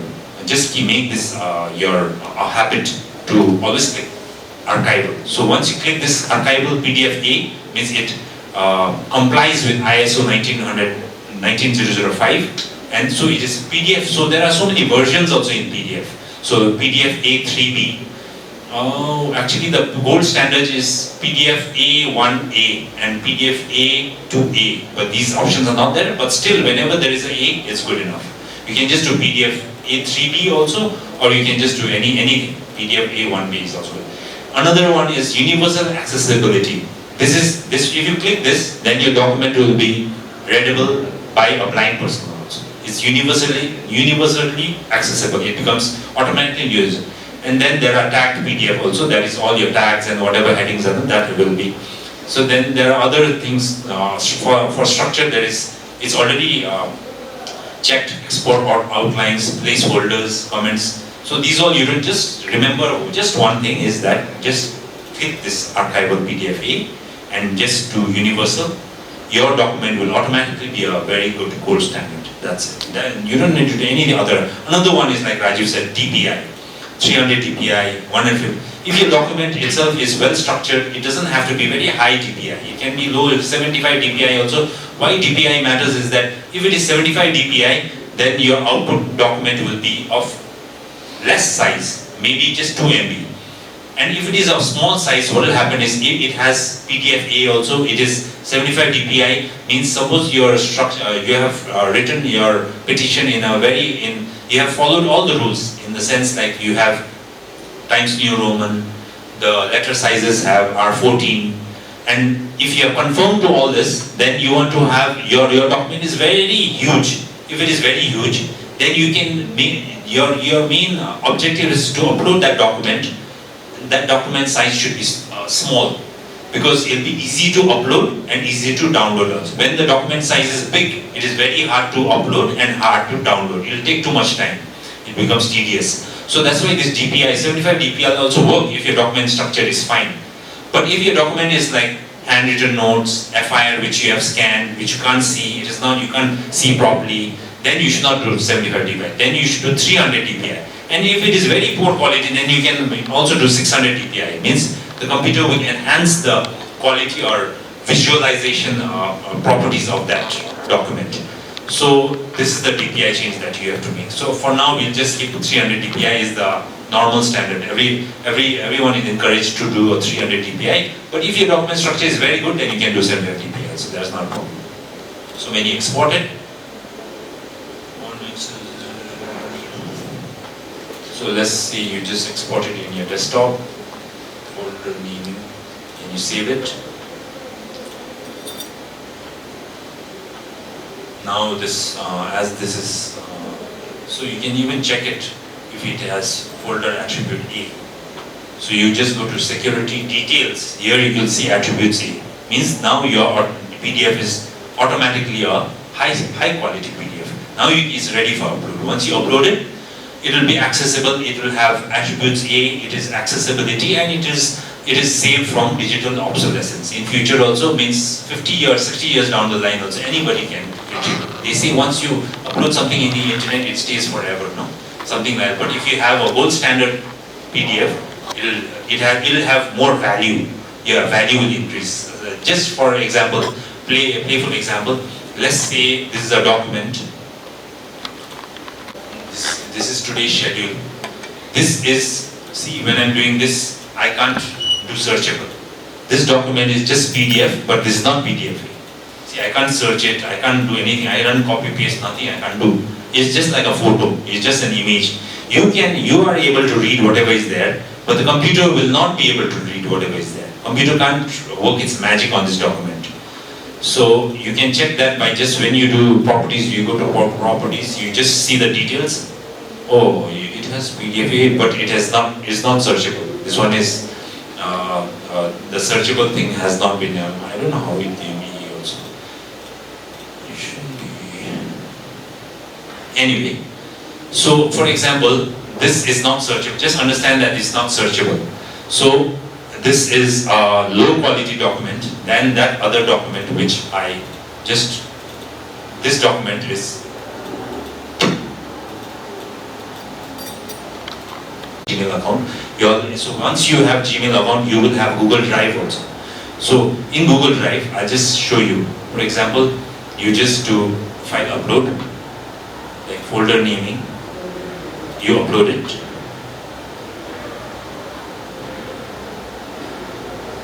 So once you upload it, then you just do open with and Google Docs. You do open with Google Docs. Once it's opening in Google Docs, it will automatically convert it into searchable PDF. So these are, now it's searchable PDF, see. In Google, this is just one way. There are other ways also. There is Tesseract, OCR, there are so many other software, but this is a simple way to. Now this is in searchable PDF. Now you just file, download it, as you can download it as anything, as a docx. You have to do it as docx, or even a PDF also. Now you can use this as a. Now you can do editing, everything. So this is one way to convert OCR through Google Drive. Just open the file in Google Drive. Just go to My Drive. Just do new. Just file upload. I just show you how to upload it. Once you upload it, and then after you upload it, so suppose this is the folder naming. This is the folder document which I uploaded. And now you want to just before you download it, you just open it with Google Docs, and then it gets converted into searchable PDF. Just to convert the PDF into searchable PDF. This is one process. And then you just file download as any. You can even download it as a PDF also. I'll just show you that also. Let's see whether it is searchable or not. No, it's. Maybe in this, I can't show you exactly that searchable, but these are all searchable PDFs. This is a different software. Today only I saw this, so I can't maneuver it, but this is a searchable PDF only, like we saw that time, right? So, for example, this document, so I would just, so that you understand, I would just like to say that, so this, the schedule that I showed you that time, our schedule, that is a PDF. So we can see that document is, if it is gold, then it is 18 karat gold, you can say. Okay. If it is just PDF, then you can see that it is just an 18. Its value is of 18 karat. But if you make it searchable and if you do PDF-A and when you upload it, that automatically becomes 22 karat code. And then if you also put PDF-A hyphen 1A, which I said is another format, if you are able to do that, then it becomes 24 karat code, your PDF documents. So you just try to understand that that is the different value to a PDF. So that's the PDF-A conversion is done.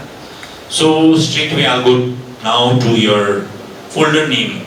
So this is just an example where we are going to structure, say for instance, you are getting many case files in your computer, and now you have to arrange your computer in such a way that it is in a structured manner so that it will be easy for you to search and retrieve a document. So whenever you are doing this, I would like to recommend to you that whenever you are naming a case file, always name it like you can see a case underscore, use underscore, like rather than giving spaces, you can put underscore between words. If you do that, it'll be, and then if you are doing a date, then you can give bitsma, you can give this dash function, actually is known as hyphen. So you can do 12 hyphen 3 hyphen 3. So if you name it this way, it will be very easy for you to retrieve a certain file. So this is a hierarchy of the folder, which I'm just going to dummy show you. So this is the hierarchy. So the case files, you have so many case files. Your case files is being distributed. I'll just show you here also. I've already made here. Files. Now I have case files. One is for Gyalshing and one is for Gandong. Just notice how I have done underscore between the spaces while naming it. No? When you're naming it, you just do an underscore. It is a good convention to do this. It's not compulsory, but if you do this, it'll be organized. It'll keep your all your documents organized. And now when you double click this, inside there is just as is shown over here. This is the structure I'm creating. This is like so I'm going to first of all make a main case folder out of which I'm going to distribute different courts that are there. And under the courts, whether it's a civil or a criminal case, I'm going to make another folder, and inside that I'm going to put all the case files for Ram Singh. And under that folder, I'm going to keep all the FIR, the charge sheet, the witness statements, evidence, judgments, all this I'm going to structure it. And inside that, I'm also going to put the main PDF document and name it in this way. See, FIR underscore 12-3-2025.pdf. So this is it's not compulsory, but if you adopt and if you practice this way, it will be very good for you. Suppose somebody else, your junior, wants to search a certain file, he can just type it, it'll be retrievable. Search and retrieval will be very easy. You don't have to explain everything to him. He will know exactly where it is. It'll be common, it'll be uniform, is what I'm trying to say. So for example, yeah, CJM court I made, say this is the case file today I have, State versus Ramoday Singh. Inside that, all the charge sheet, FIR, I have created 3 different folder structure. See how I have named the charge sheet, FIR orders. Suppose I click FIR, just now it's empty. Charge sheet. So charge sheet also. Another naming convention is so this is the charge sheet docx, this is our draft for the charge sheet. And when I'm naming this charge sheet, I always name it as this is a draft. So I name it how? Charge sheet underscore version 1. And then I can give the date. And then you can also name it, suppose this is a draft and you worked on it, and now you are, now it is final, then I can also again save it as, so just for example that now I have drafted it, and now I've just take for instance this is a simple FIR, and now when I want to save it, I will save it as in the same,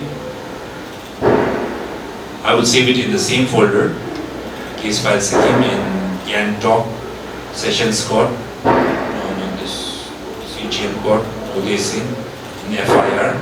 So, charge sheet. So, see how I'll name it. Charge version 1.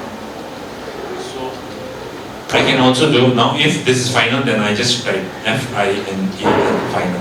So version 1, you can have version 1, version 2, and once you are done with it, then you can just name it as version 1 final. So it'll be easy for everyone to understand that, okay, the previous one was first version, second version, these are drafts, and this is the final version, and which was created in _20 April 2025. Now when I want to save it, save type, there are so many options. This ODT option is option for whenever I have LibreWriter, then I usually save it in ODT. But you should understand that there are so many, another operating system is Windows also, and which has Windows, the most popular is DocX. So you have to make a DocX so that, because you might have Ubuntu in your computer, but some other person will not have Ubuntu. He or she will have Windows. So for Windows format, if you, it's always better to save a file in a DocX format. It will be universal and uniform for everybody. So you just, from here, you just select, there are so many file formats, so many formats over here, but you don't see anything else, just directly go to your DOCX, *.docx.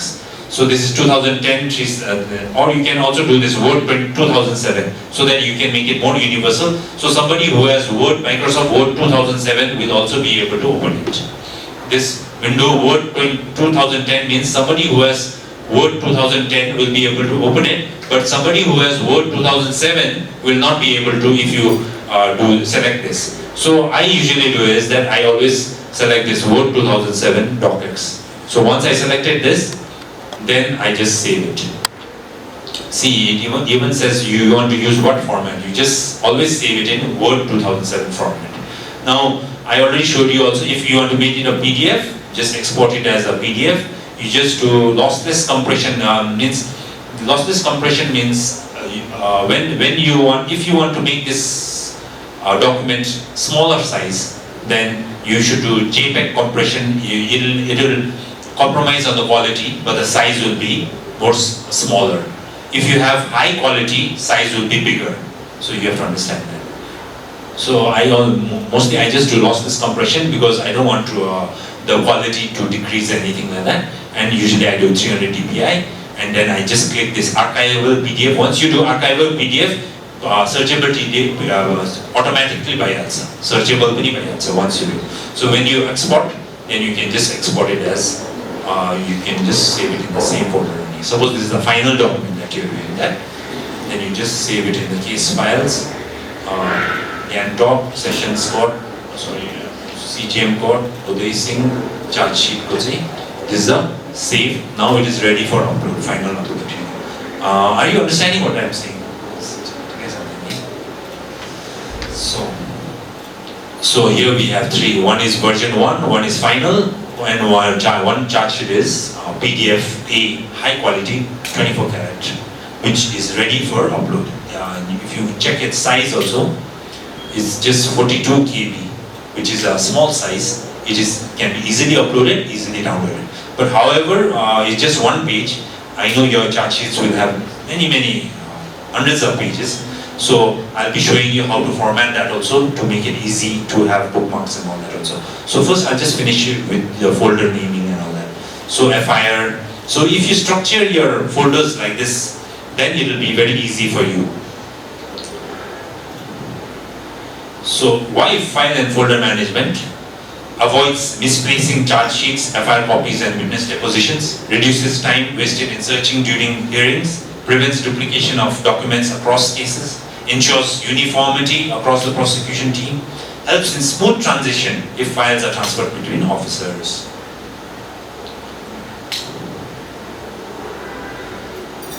So this is the case structure which I just showed you. It's very comprehensive and long, but once you just have to do it once, it will be so that you'll be organized actually. I'm showing you small useful tricks to make it, not tricks, but useful things so that you can make folder naming standard. For example, state versus Ram Singh _sessions code _2025 _FIR. So in this name only, all the data, whatever this is also known as metadata. So you are immediately when you look at this name only, you will come to know that okay, this is Ram Singh's case, and it was the FIO was of 12 March 2025. You don't have to open the document and see inside also. It's very easy and clear. So avoid spaces and special characters. Don't put special character. Avoid use underscore or dash only. Don't use anything else. Just use underscore and dash. Between the dates, I also use full stop, 12 dot, 3 dot and all that. But I learned that it's better to use dash. That way for search and retrieval very easy. I just do a simple search and retrieval.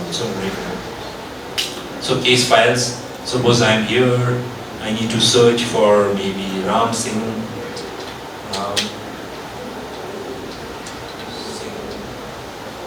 So here it just comes up here, state versus Ram Singh. It will easily come up. The computer will also understand exactly what I'm searching for. If you do the naming and then just use underscore and space, then your search and retrieval method is very easy and very fast. So use consistent short forms if needed. FIR for first information report, CS for charge sheet, WS for witness statements. Add version numbers for drafts. Whenever you're making drafts, just do charge sheet underscore version 1 .docx. And once you have done it final, then you can do version 2 was the second version and then now is the final. So this is one. Searching. So practical demo I have already done. So the main tips that is always scan physical documents. Now I think till now you all weren't doing it, but now the importance of scanner is. So I feel in your offices a scanner is very necessary.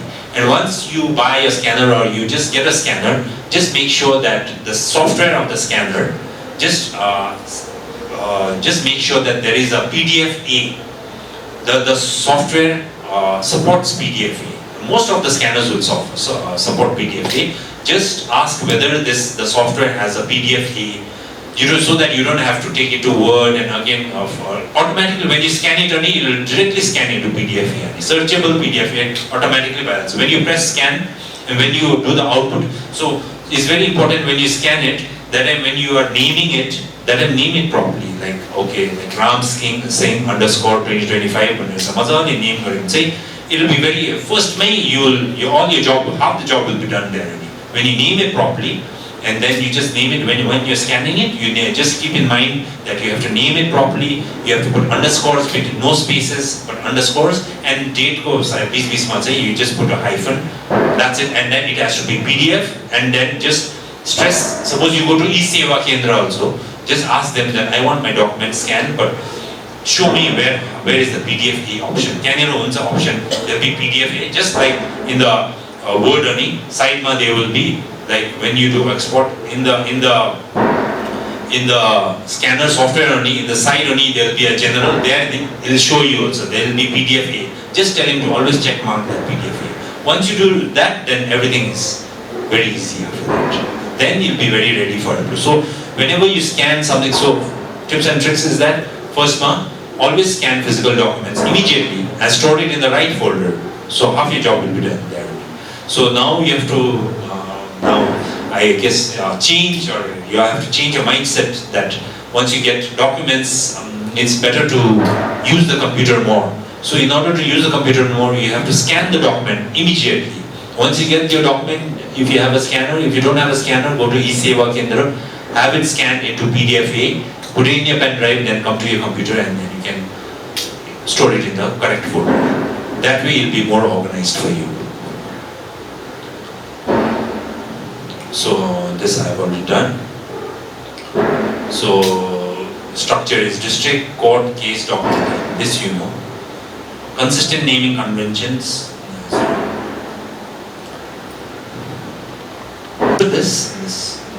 That's it for folder naming and structure. Now we will come to headings and styles. How to do headings. So this is around, I'll use another document. So I have just drafted a simple petition. It's a MACT, motor accidents relief petition. So whenever you type all this, usually what we used to do is we'll do this, we'll do bold, then we'll do 12, or make it bigger to make sure that this is the heading and all. Now you don't have to do all that.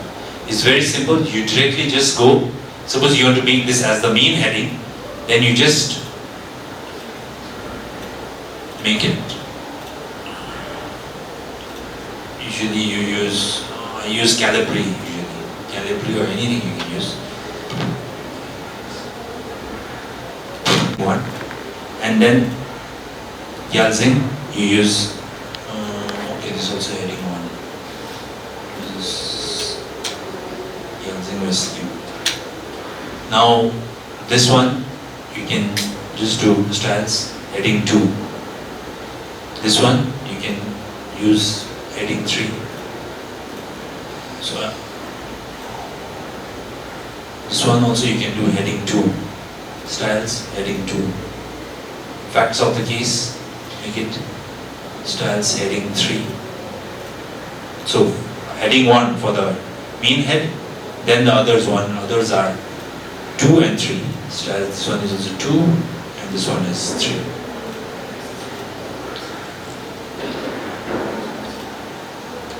So this facts of the case, particulars of the claimant, this is heading 2.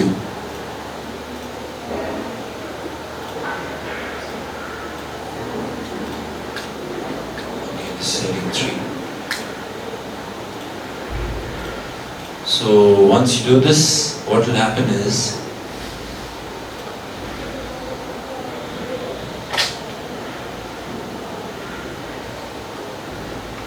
okay, you can automatically make a table of contents in.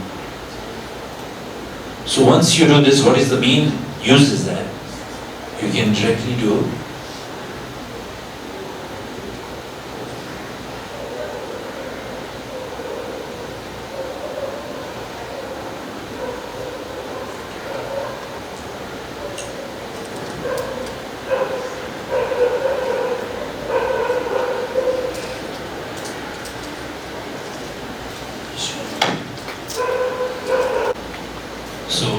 So you have drafted this petition. Now you have to take out a table of contents. Then you just do insert and then just directly go to down here, table of contents and index. Then you can just do this. So table of contents, okay. Now see, automatically you have your table of contents for this petition. Everything is there. Now suppose you want to also add one more thing. And then another thing is you can use, rather than doing enter every time for a new page, directly go and just use page breaks.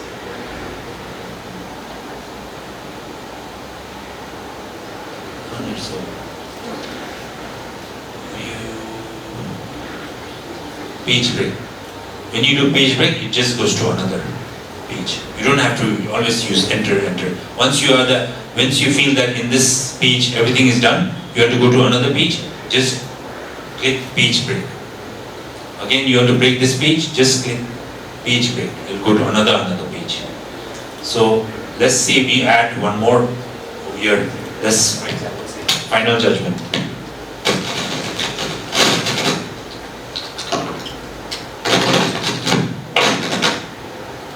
So final judgment, you want to do this style as a heading 3. Okay, heading 2. Now this again now till here you have your table of contents. Then you just go to insert.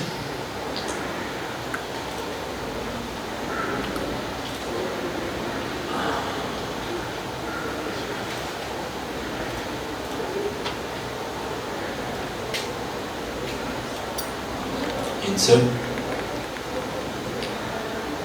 table of contents. Okay. Oh, sorry. Cursor at the table of contents has to always be at the top, so you have to always put your cursor at the top. So you can actually just do this.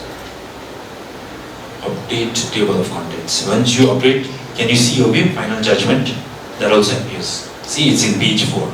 So this makes it very easy. So why you use headings is that so that you can easily make your table of contents and all that. You don't have to structure everything one by one.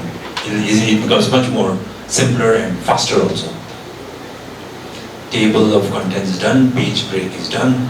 Yeah, and then restructuring your formatting. So formatting and all that also in the end also you can do. So just regular format, if you want to do a e-filing, is you have to always put 14 points, right? And then usually it's Times New Roman, but for Ubuntu it might be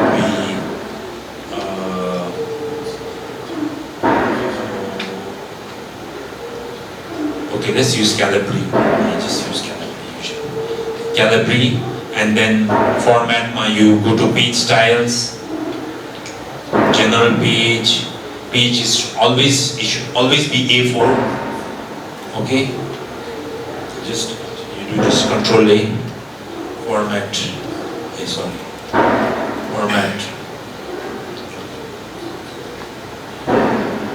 format, page style, general page A4, margins is 1 inch Banza, but I think this is, yeah, this is the custom margin, is the general margin, and I think it's, okay, so this you can do. Another thing you can do is paragraph also. Just right click it, go to paragraph.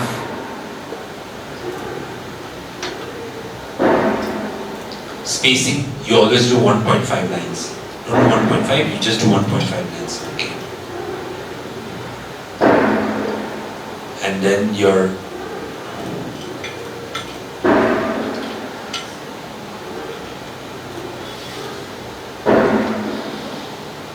has to be 14 points.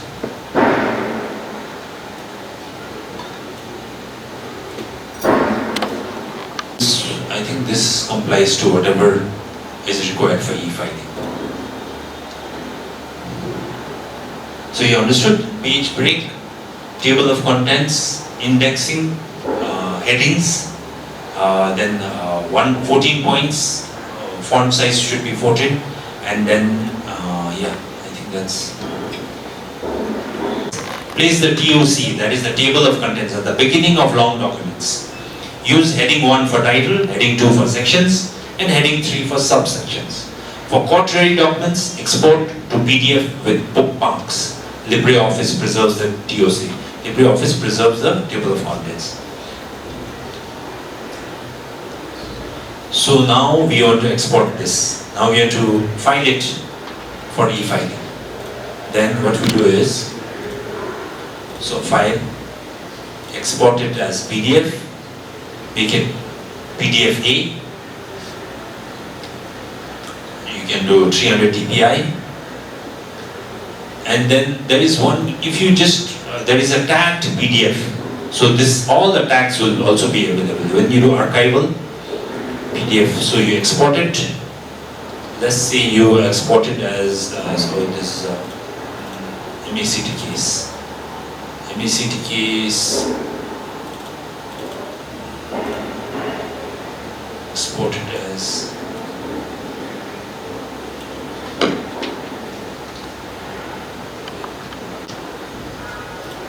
save it.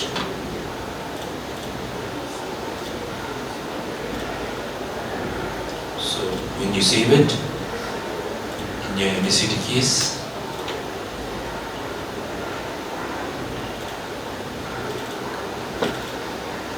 so this is the petition which you saved. It is a 24 karat value. It has PDF A. Now you can directly think. So now once you open it in PDF A, you'll see something known as a bookmark over here. See? So when you do a TOC, what will also happen is that you can easily bookmark it. See, you click here. If you want to go for facts of the course directly, it can go down. In a normal document, you won't have all this. But if you use headings and all whatever I told you, you can even have bookmarks. These are like bookmarks, and this is the, so it makes your document very, very structured and very nice. Because that is, your document is what the judge is going to see. And once your document is structured, then it will show your personality also. Your personality will be shown in the document also. The judge won't see you, but they'll see the document, know that yes, it has been structured. So these are small changes that you have to make while you're structuring your documents. It automatically bookmarks everybody else. This is what I want to show. Now, okay, I covered all this, table of contents. So email skills right now, I'll just skip it. Okay, saving documents as PDF-A, file export as PDF-A, 1A. I told you PDF 1A if you have, then it will be 24 karat. In this, we don't have PDF 1A, we just have PDF A2 and all that. It is good, very good. But if you have PDF 1A, it will be even more better. It will be 24 karat, your document.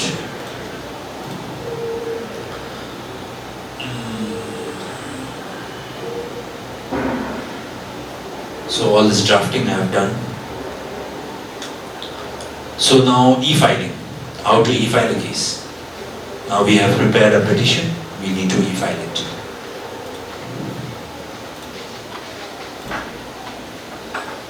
Have you all registered in e-filing 3.0? Everyone? So you know how to register it, or should I show you? So registration is just like whenever you want to create an ID in any other portal like a Facebook or something like that.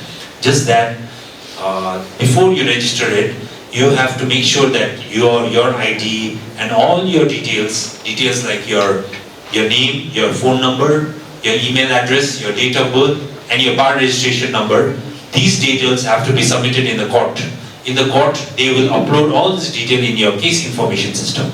Once it is uploaded in the case information system, then it will be available for your e-filing services. So when you go to register, that time you can easily register because you have already submitted all your documents in the court itself. So first step is to, whatever I said to you, I told you all these documents or all this data has to be supplied along with your bar registration number in the court. Once it is updated in the court, then it will be available to register in e-filing. And once it is registered in e-filing, now you can easily file a case.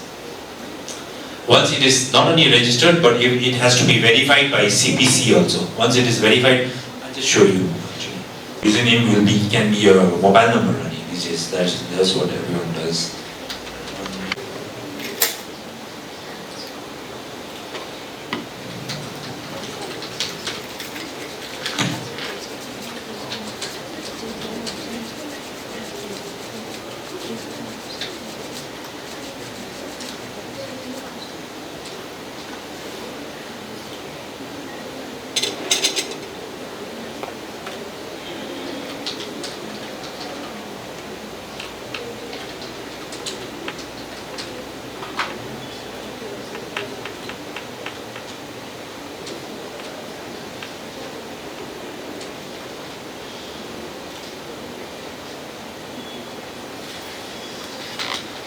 So there are drafts, there are so many drafts you can edit, you can do however you want.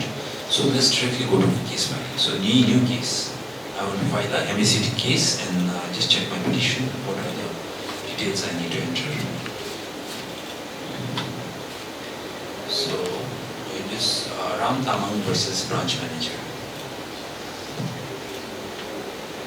So I'll be filing it in maybe here.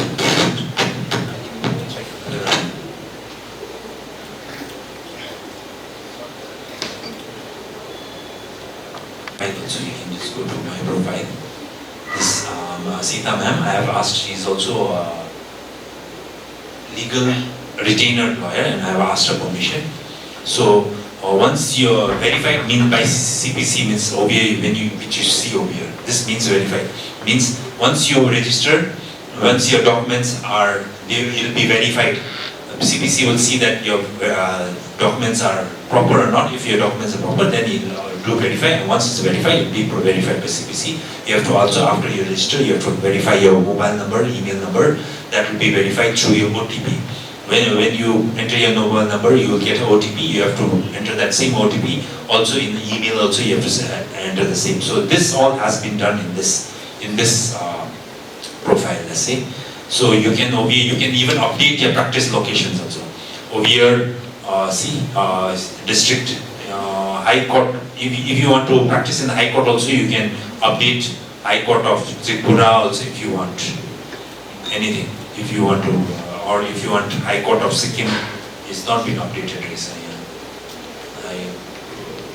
Court of Sikkim also. That means once you update all this, meaning once you submit, meaning you can practice or file cases in any of these courts all over the place. Where High Court of Tripura, Sikkim, Gangtok, all this you can file any case in any of these places.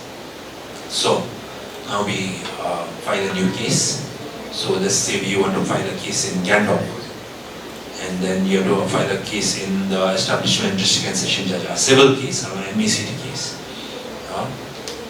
MACT motor accidents and motor accidents. Petitioner.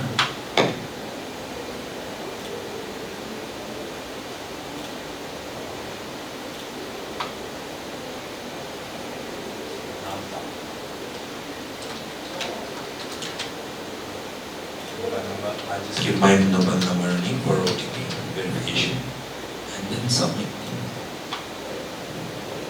So now I have to update, or I have to enter all the details for the petitioner. See Mr.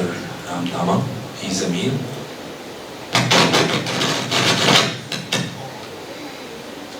It's very important to enter all the details, because as an advocate you will be having all the details of the petitioner. So it is so that in future again there won't be any confusion. If you don't do the entries properly in their first input only, then you might face problems later. But if you do foolproof entry right now, later there won't be any problems. There won't be, the computer will not come up with any issues.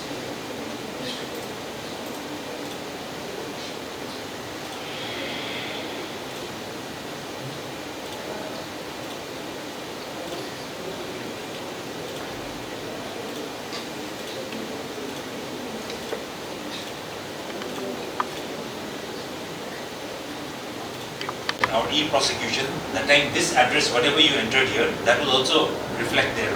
So if you put a detailed address, so the summons service will also be very easy, because that address. Otherwise again the court staff will call you and ask you what is the actual address and what is the phone number. It's all small waste of time. Once you do all that, this input properly, then this will duplicate in so many other portals and technologies. In step in prosecution, everything will be easier. So that's why it's very important to do data entry in the source correct. So state, Sikkim, this district, update. So it's updated. And now next, the respondent details is branch manager, Ergo General.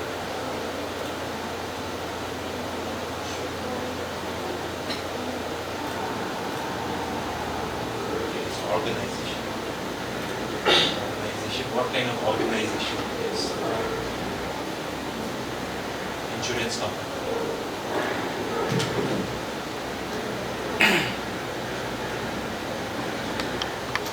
If you go to e-filings, if you do drafts also, you can always, you don't have to submit it immediately. Suppose you have worked today and then tomorrow again you have to do it. But how can we solve this copy to other part?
Now you file it. has been e-filed successfully. Now you want to upload all the pleadings that are there. So you can also use a template for it.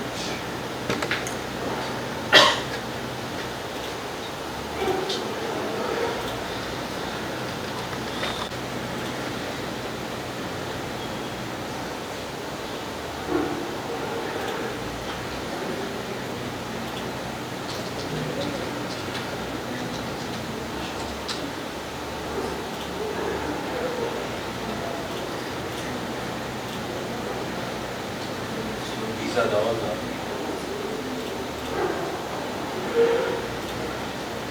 so now we need to index it. We can even merge these files also. Suppose you want to merge Vakalatma and verification in the same page, or let's say the annexures and the petition on the same page, then you can just click this through and merge files. This you merge. So you can just merge it, it will be one document. After merging documents, previous indexing of documents get removed.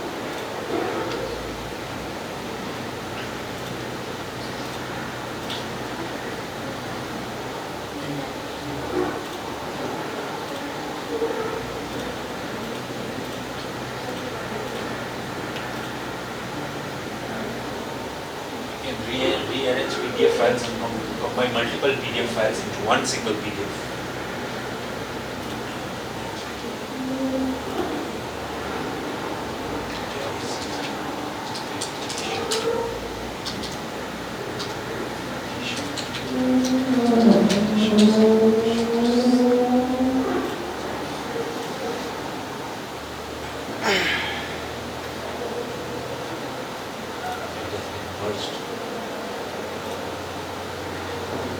Now you want to index this.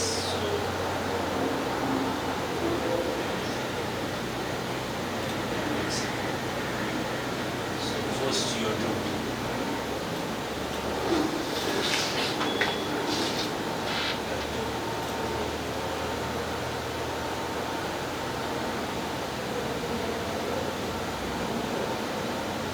this is the main petition.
Digital signatures but digital signatures everybody don't have. Digital signature is just like your signature.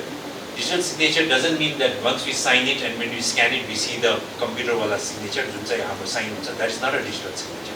A digital signature, for a digital signature, it's just like your signature, but for that you have to contact one company like SC Digital. These are companies which deal with digital signature.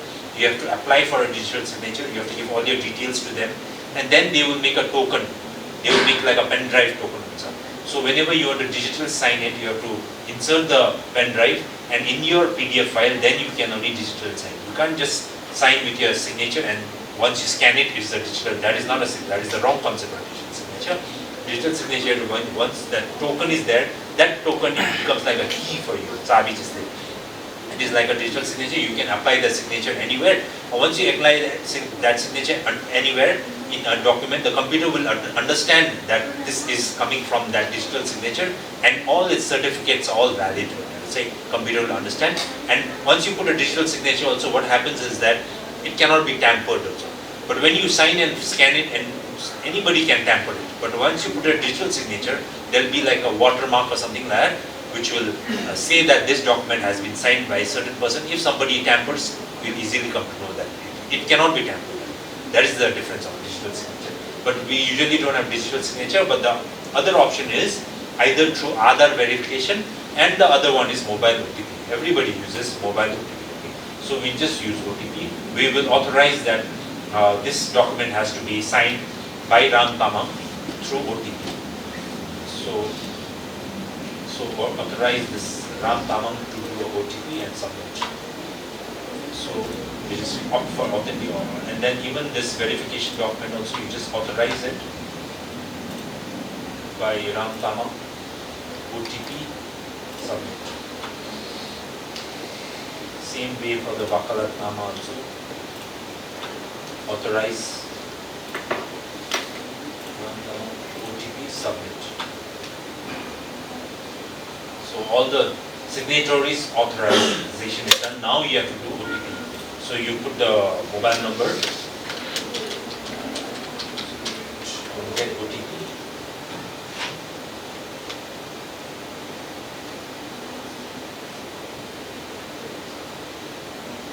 I just got OTP, my mobile number, 637691. Verify, being verified successfully. It's authenticated, same way for this also.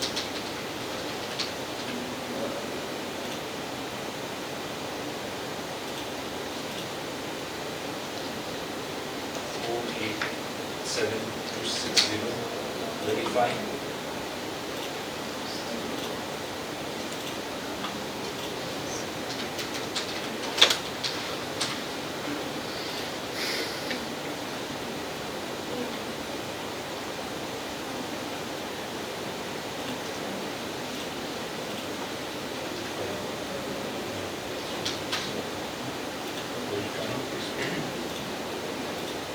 So it's all done. OTP is also authorized. Now,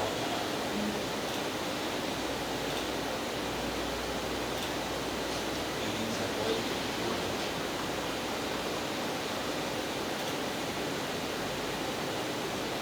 So here you can see your petition. It has been indexed accordingly.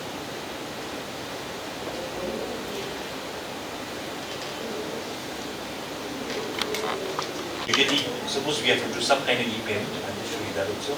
We have to go, we can't do it through the e-filing portal. We can do the e-payment through the High Court of Sikkim website. We have SBS, which is not under RDI. This kind of complication is there. That's why we don't have GRAS. Like in e-filing, there is a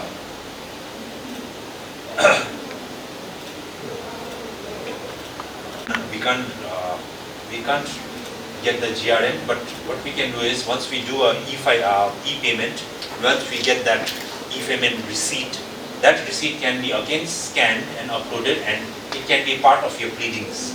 You can again go to the pleadings and enter one more pleading. For example, that can be also part of your pleadings in the e-filing to show that you have done payment. For example, when you do, you can just submit. So e-filing is done successfully.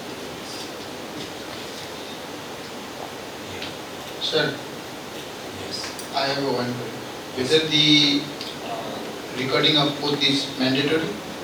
It is up to you, but it is very easy to do it also. You can record both in the e-filing also. It is optional, but it will be easy for you. Can you click on draft?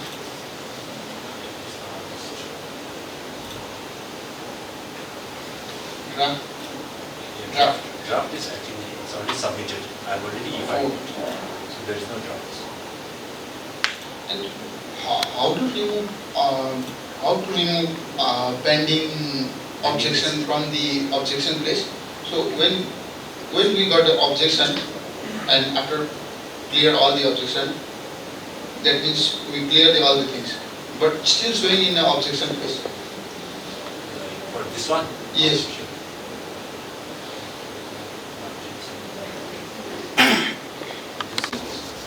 So that I think I can't do it. That has to be done from the server. There will be some errors same. It doesn't. It still shows as objections. You mean to say? For example, this one also. This objection has been removed, but it has been edited, but it's still showing. Yes. That I can't. I don't know how to read it. I understood.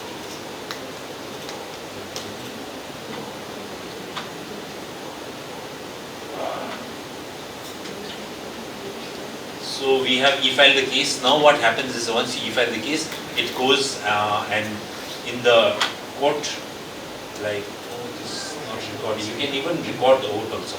You know about this. There is place for the recording of vote. Yeah, for that we need to have a camera and a mic in your computer. You need to have, our laptop should have a camera and a mic, then only you can record the vote.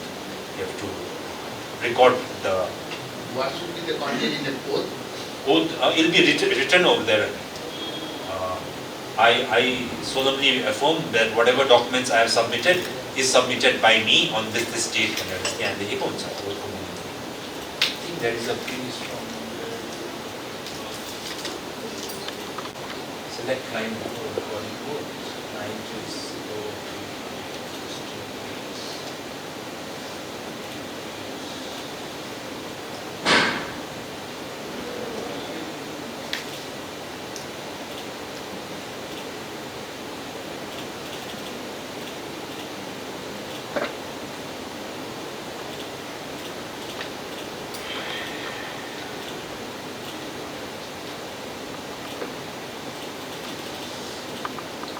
Swear in the name of God. So you have to say that.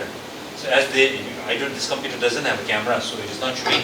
So if the camera is there, then I have to start recording, and then I have to say, I, Hari, do swear in the name of God, do solemnly affirm that the contents in the pleadings are true to my knowledge and belief, and relevant supporting documents are genuine and authentic. I am aware that furnishing false or incorrect information is a punishable offense. You just need to read this out when you're recording. So, sir. One case, I have one partner. Okay. Another case, I have another partner. Yeah, you can then have another partner. He will also able to see my petition or... For that particular case, because you have another particular yeah, petition. the vakalatnama accept garनुपर्छ vakalatnama चाहिँ accept गरेर चाहिँ यसै no. Okay, for one partner, for another partner, for this case I think so. For this case. For only for one case. Another vakalat. And then if you don't want to be partner, you can even revoke your partnership also. You can cancel it from here also. My partner report also. So mainly this is there for e-filing. If you want to file a new case. Next, like your digital evidence, how to present it in the court and all. This is another topic. This is not in my presentation, but mainly I have understood that you have to, whenever there is a CCTV footage, it is very important that suppose the police goes and gets the CCTV footage, this goes immediately they have to make a hash value of that CCTV. Your hash value is like a stamp type. So that, because digital, anything digital is prone to, you can, if somebody wants to do something, you can easily change it. Ask AI, so you can change so many things. So in order to stop that, there is something known as hash value, which is generated through a software. Your hash value stamp means if there is some changes, it is like a Aadhaar card ID just say. If there is some changes, the ID will change itself. Then you know that there has been some tampering. So if the hash value is there, that hash value can be recorded in the order sheet of the judge also, saying that this is the hash value and this is the evidence which has been admitted in the court. That is one. But that is for another topic. Yes, sir. This hash value is mandatory. I think so. BNS and BNSS and all that. This BNSS Act, all regarding hash value, and there are so many other things also, how to accept or admit evidence and all that. So how to do? So hash value ko lagi there is a software. There are free softwares, one or two softwares which are there. Hash value. Download it in your computer. Or this is like online hash value. You just choose files, like for this IT, like this document. I just choose this document. SHA. You can see this SHA. So this is the hash value for this document. This can be. This is generated immediately. So this value can be SHA1 hash values. So this can be recorded in your, as part of your evidence, we can also record this as this is my hash value, and that hash value has to be submitted along.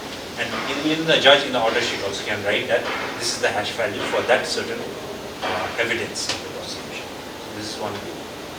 There are many other software also. You can download that. This is like online, right? There is another one.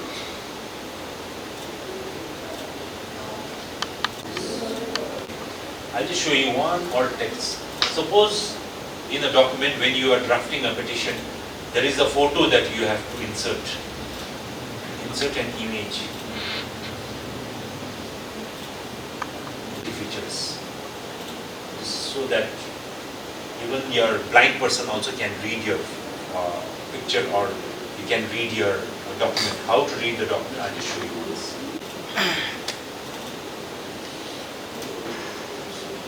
This is an image.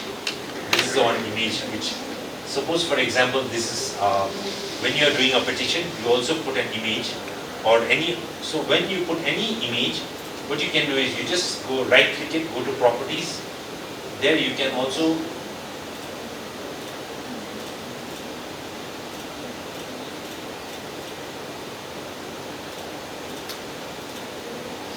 option is there. You can see image 1, and you can just write this is you have to describe what the document is. This is a document showing bill for pipe, see. And when you do OK, then but when you export it,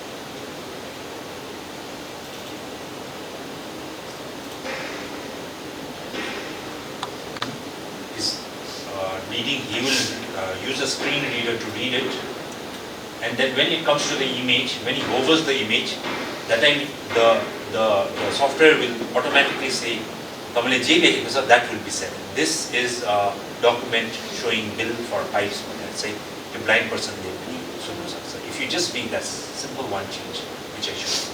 So that enhances the accessibility feature of your document also. That is just to make it universally accepted. Documents. You just have to right click it, alt text, and you have to write a short description, and once you export it as PDF, once it is uploaded, even a blind person can also see your petition or whatever document, and the reader, the read by also, if there is an image, the image will say your sound also. This is a document, the blind person is so over the document, say this is an image showing bill for pipe. Your sound also in that software. So that is the accessibility feature. Tagging of PDFs already done, book function is also done, searchable. So this is image. You should use a government email ID for secure communication, but if you have a Gmail and all that, that will also be okay. But if it is a government email ID, will be @gov.in for a government. For that you have to get from NIC and all that you can get.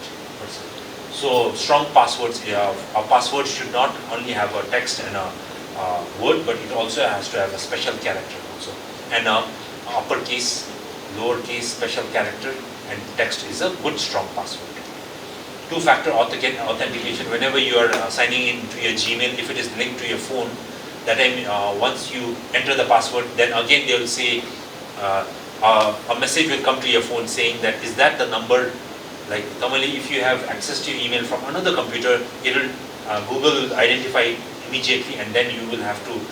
It will come to your phone also. Phone ma on the hiripani, you can say the number whatever is there. That is known as the two-factor authentication, so that your email is more secure. So don't open suspicious attachments, links. Just because you receive an email, that doesn't mean that you have to open it. So it's up to you. If it is not from a proper address, then don't open it. Never forward case files through public Wi-Fi. This is for very confidential cases. Say if you public Wi-Fi is prone to attacks and hacking and all that. This is in big cities and all the Sikkim but in future it might happen. And also always log out whenever you're done with your email. Just don't leave it there because somebody can again, like for example, I have still logged in and like this is still logged in. I can still make changes. So you should always log out. So attachments, whenever you are doing an attachment, whenever you are attaching in an email, whenever you are attaching a document, whenever you write, before you write the subject, first thing you do is just attach the file so that you don't forget to attach. Your text like the here to attach garnu bisira. So first thing you do, first attach karar, then you write other documents, and then when you rename that attachment, you rename it using the proper convention where underscore hyphen. NCC means carbon copy, means suppose your senior prosecutor needs to know, senior police officer has to know, email ID you can attach. BCC means blind carbon copy. Suppose you have to send a circular to all the staff members, you can just do BCC, you can put all the addresses, the person receiving will not know that I have sent it to him also. BCC ko matlab hai blind carbon copy. That is the main thing. And then whenever a professional email etiquette is, subject line must be clear and case specific. You can see submission of charge sheet, State versus Ram Singh, Sessions Court. This. Just don't write urgent, please see. It is very vague. You don't know what is the urgent thing. If you write it nicely, submission of charge sheet, dash, State versus name of the case, dash, which court, dash, what date. That would be a very good subject line. Keep your body short. You know about 2021, how the VCs helped. There were so many VCs done during the COVID and all that you already know. Why video conferencing also you know. Key uses in court is under trial prisoners can be produced from the jails, examination of, now usually, so for public prosecutors, mainly these days there is something known as official witnesses. Official witnesses can be doctors, it can be IOs. IOs have been promoted and now they are in Mangan, but they have to depose for a certain case which had happened many years back. So for that you can do a video conference. For video conference, the first step you do is the schedule. There is a schedule form. You have to fill up that form. You have to mention what date you want to do the video conferencing, and this has to be submitted to the judge. The judge on seeing this will say that okay fine, but usually these days official witnesses can all be examined through video conferencing only, and when that schedule is there, then whenever we are sending the summons to that IO also, in the order or in the summons itself, the judge, after he has taken your schedule, with reference to that, in the order it can be, the judge can write that in the next date we will be examining the IO through video conference, and please serve summon by him. So in the summons itself, you can ask the judge, or the judge, he or she can also mention what date is going to be the video conference, through what platform, whether it is through Jitsi. Usually we use Jitsi, which is the official or video conferencing software. So through Jitsi will be, and who is the, so the judge can mention at what date and time, and the link also can be mentioned in the summons itself. So that when the IO receives it, he will know exactly, okay, I have to appear through DC and I have to appear in the District Court Mangal, and the link can also be supplied to the IO so that the link will not be like, people won't misuse it. That can be communicated in your summons itself. So first thing is the schedule. Once the schedule is done, the main thing you have to keep in mind is, as being an official witness, is suppose the IO is there. The IO needs lots of documents, all the exhibits. He has to see that exhibit for reference. So how can the IO do this? Like suppose day after tomorrow is the VC. Today we can submit all those documents. You can scan it and you can immediately send it through your email, or you can ask through the office staff or e-Seva Kendra to scan the email to the IO using your official email ID. Once that is sent, so that when the IO comes for VC, he will have all his exhibits ready, so that whenever you're talking, he'll know exactly what you're talking about. So our last minute, suppose it has not been sent also, you can just send through WhatsApp also. That is so that IO will be comfortable with it. Main thing is that the documents has to be transmitted well in advance of the video conferencing date. Another key point to remember is that there are one are documents and exhibits, others are material objects. Material objects cannot be sent through VC, email and all that. So for that, the courts have all been supplied or facilitated with a document visualizer. So there is something known as the court point coordinator and the remote point coordinator. Suppose you have a case in Gangtok and the IO is in Namchi. So the court point coordinator, the judge will notify that Mr. Yadav wants to do a VC on a particular date. So the court point coordinator will make sure that everything is ready. Means the camera, mic, everything is ready for the VC, and will also intimate to the remote point coordinator in Mangan that this IO is coming for this case. Say he will be notified. Means the court point coordinator has to notify, and if even those documents also can be sent by the court point coordinator also to the remote point coordinator, and the remote point coordinator's job is to present that document and place it before the IO.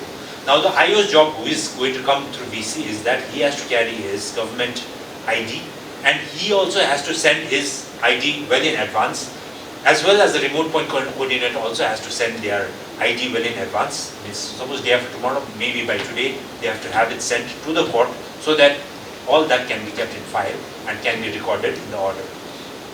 So during the time of the VC, when there is a material object, that can be displayed and shown through the document visualizer. Suppose there is a document also, you can show through document visualizer, or if there is a material object also, that can be shown through document visualizer.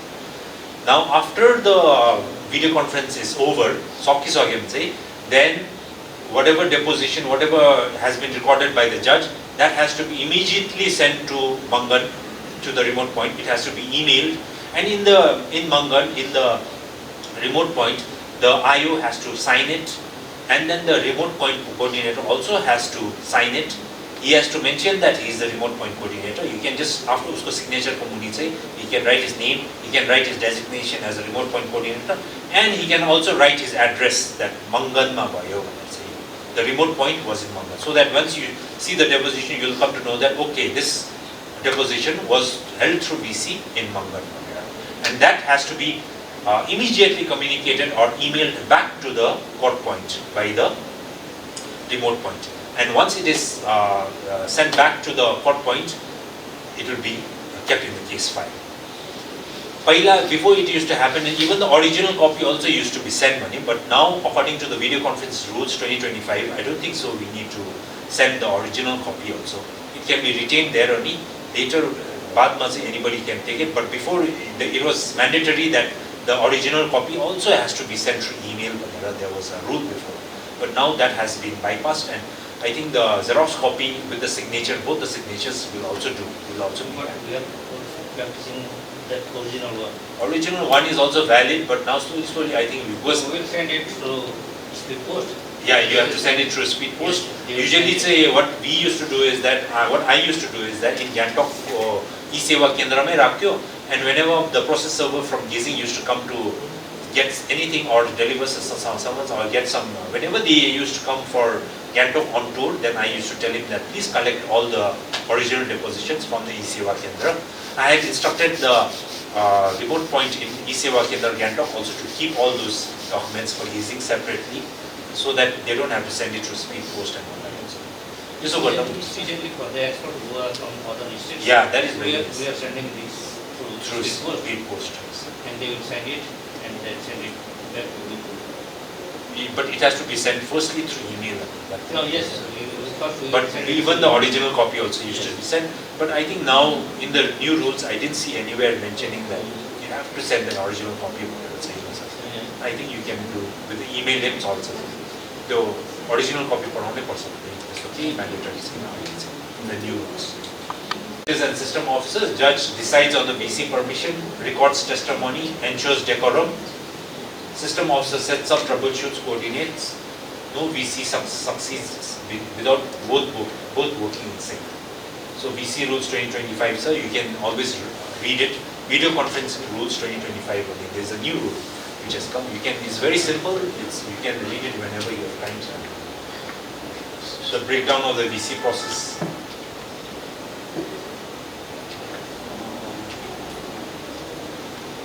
The remote point and the report point coordinator has to also conduct a trial before, so that there won't be any issues.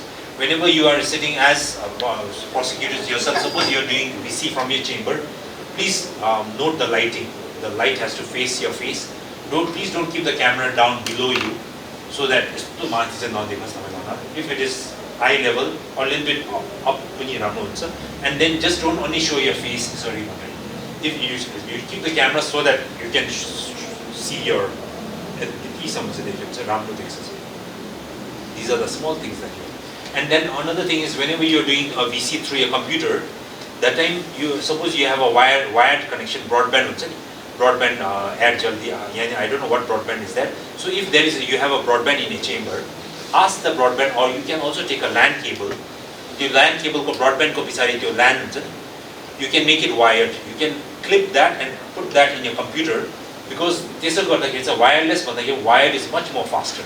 So suppose you have a VC, that time you close down all other processes, whatever. Suppose you are working in your computer, close Microsoft Word. Suppose you're you're playing some game, close all those applications. Only keep the VC, make it wired. Once it's wired, then go VC ko no problem. And your lighting should be proper, and ensure that your mic is good. And then please stay in a place where there is not so much noise, something because that you can hear in the Utapani.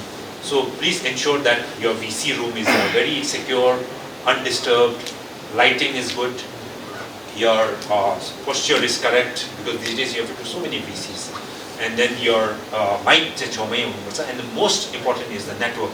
Network is a wired from your broadband, your router, LAN, simple LAN computer, that is much more faster than your Wi-Fi connection. So wired is much more better. Then you won't have any issues.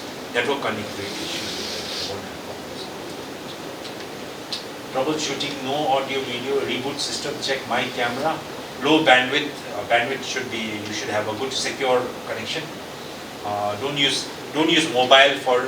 If you use mobile, also close down all your other apps, Instagram, Facebook, some off karera, because the RAM will be using too much resources. It'll be shared. There are so many applications running in your phone. Sometimes the email is coming. So that's why I would say that don't use phone for VC, but sometimes you just have to use your phone also. But when you're using your phone, you just close all your other applications when you're doing VC. Try to let the usage of the RAM be solely for your VC. Then you'll have a very good video conference. And then when we are doing video conference, I think we are not allowed to record it also these days.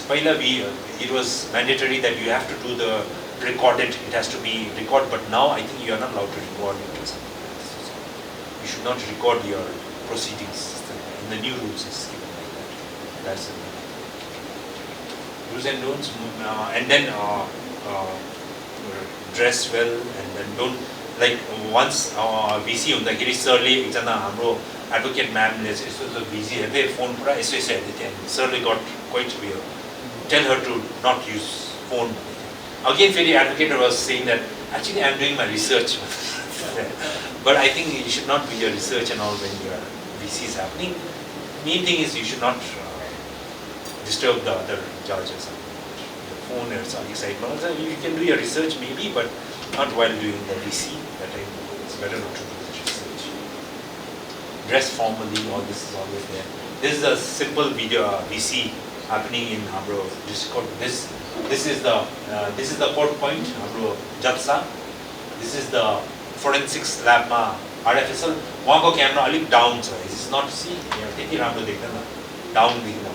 If it is eye level, is better. This is better. This is even more better. अलिकति high छ, झन् better हो. This is our public prosecutor Rubina ma'am, and so this is the document visualizer. Whatever we have to visualize, we always keep doing. And both triangles. If there are MO material objects, we just place it, make high resolution, and then take the answer. So this is a simple VC of a witness, a forensics witness is happening. This one is happening. So this is the court point. This is the court point, remote point, and advocate's point. Advocate point, you don't need to have a remote point coordinator or court point coordinator. Only when there is an official witness, there has to be a remote point coordinator. Usko ID should have been sent prior. These things. This is also our official doctor of our cleansing doctor. And see, advocate also network red. Red means very low. I'm pretty sure he didn't understand most of the things because Wanko network was very poor. Rato means poor, green means good, red means connectivity is not good. And this is our councils. So this is a normal, this is the document visualization, normal VC protocols. And then lastly, I would like to say, as you all are PPs, you might have to use your vulnerable witness deposition center.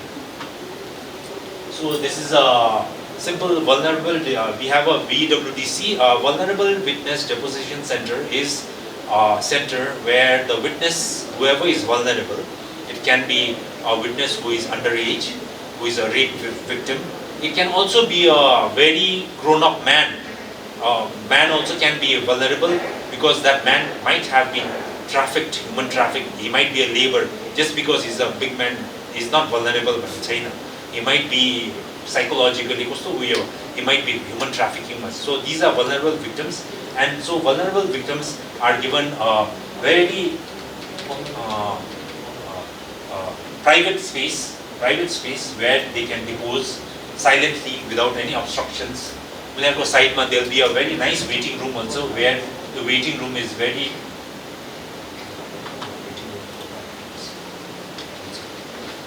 side vulnerable side we are a waiting room, very nice waiting room, child friendly waiting room also. And this is our VWDC in Gyalshing. Wall, this wall is there. On the other side of the wall is our courtroom. This courtroom is there. On the other side, on this side is the vulnerable witness is deposing. And the judge ma'am is also there. One stenographer also. The PPs are there, so they are deposing. And the accused say, so this is a 360 view camera we have in the VWDC center also. This is the victim side, and this is the courtroom. And this black glass to pichadi is the accused. Accused deknu bhayena. Victim should not see the accused. Accused should not look at the victim when they are entering, going out also. That's why we have a separate entry. So this is our main building entry, main entry. But from here, from the back somewhere here, there is a separate entry to this area. Is the VWDC Ambulgizima. This is the victim's room, and this is the courtroom. And the victim will enter from here. Accused, judge, other litigants, everybody enter from here. Only the victim will enter from here. So it is a secure entry. See, this is the entry. This is for the victim. Now the victim will private, securely, she'll enter. Nicely, she'll stay and depose from here. Others will enter from here. So this is the setup of a VWDC. And then, so the victim is deposing here. You can see the deposition and this is their waiting hall. Toilet is also disabled friendly. Toilet is also disabled friendly. Everything is used. This is the courtroom which is happening. So this is the VWDC.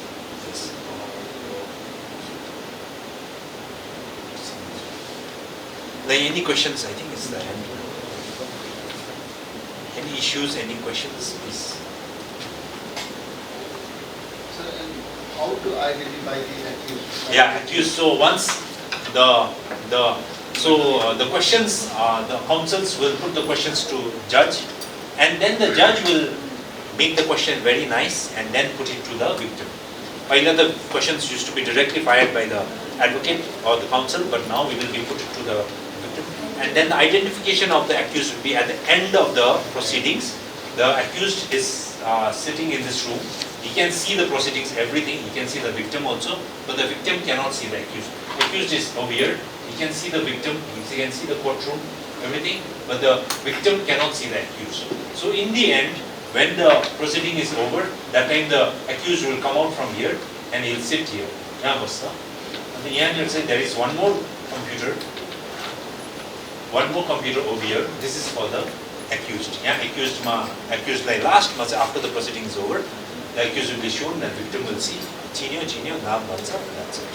That is how it is. Naming, we learn about MS Word, LibreOffice skills. We practice, we learned about email communication, and most importantly PDF-A formats, and then applying court-ready's digital skills OCR for scanned FIRs, bookmarks, tagging and making PDF searchable and accessible.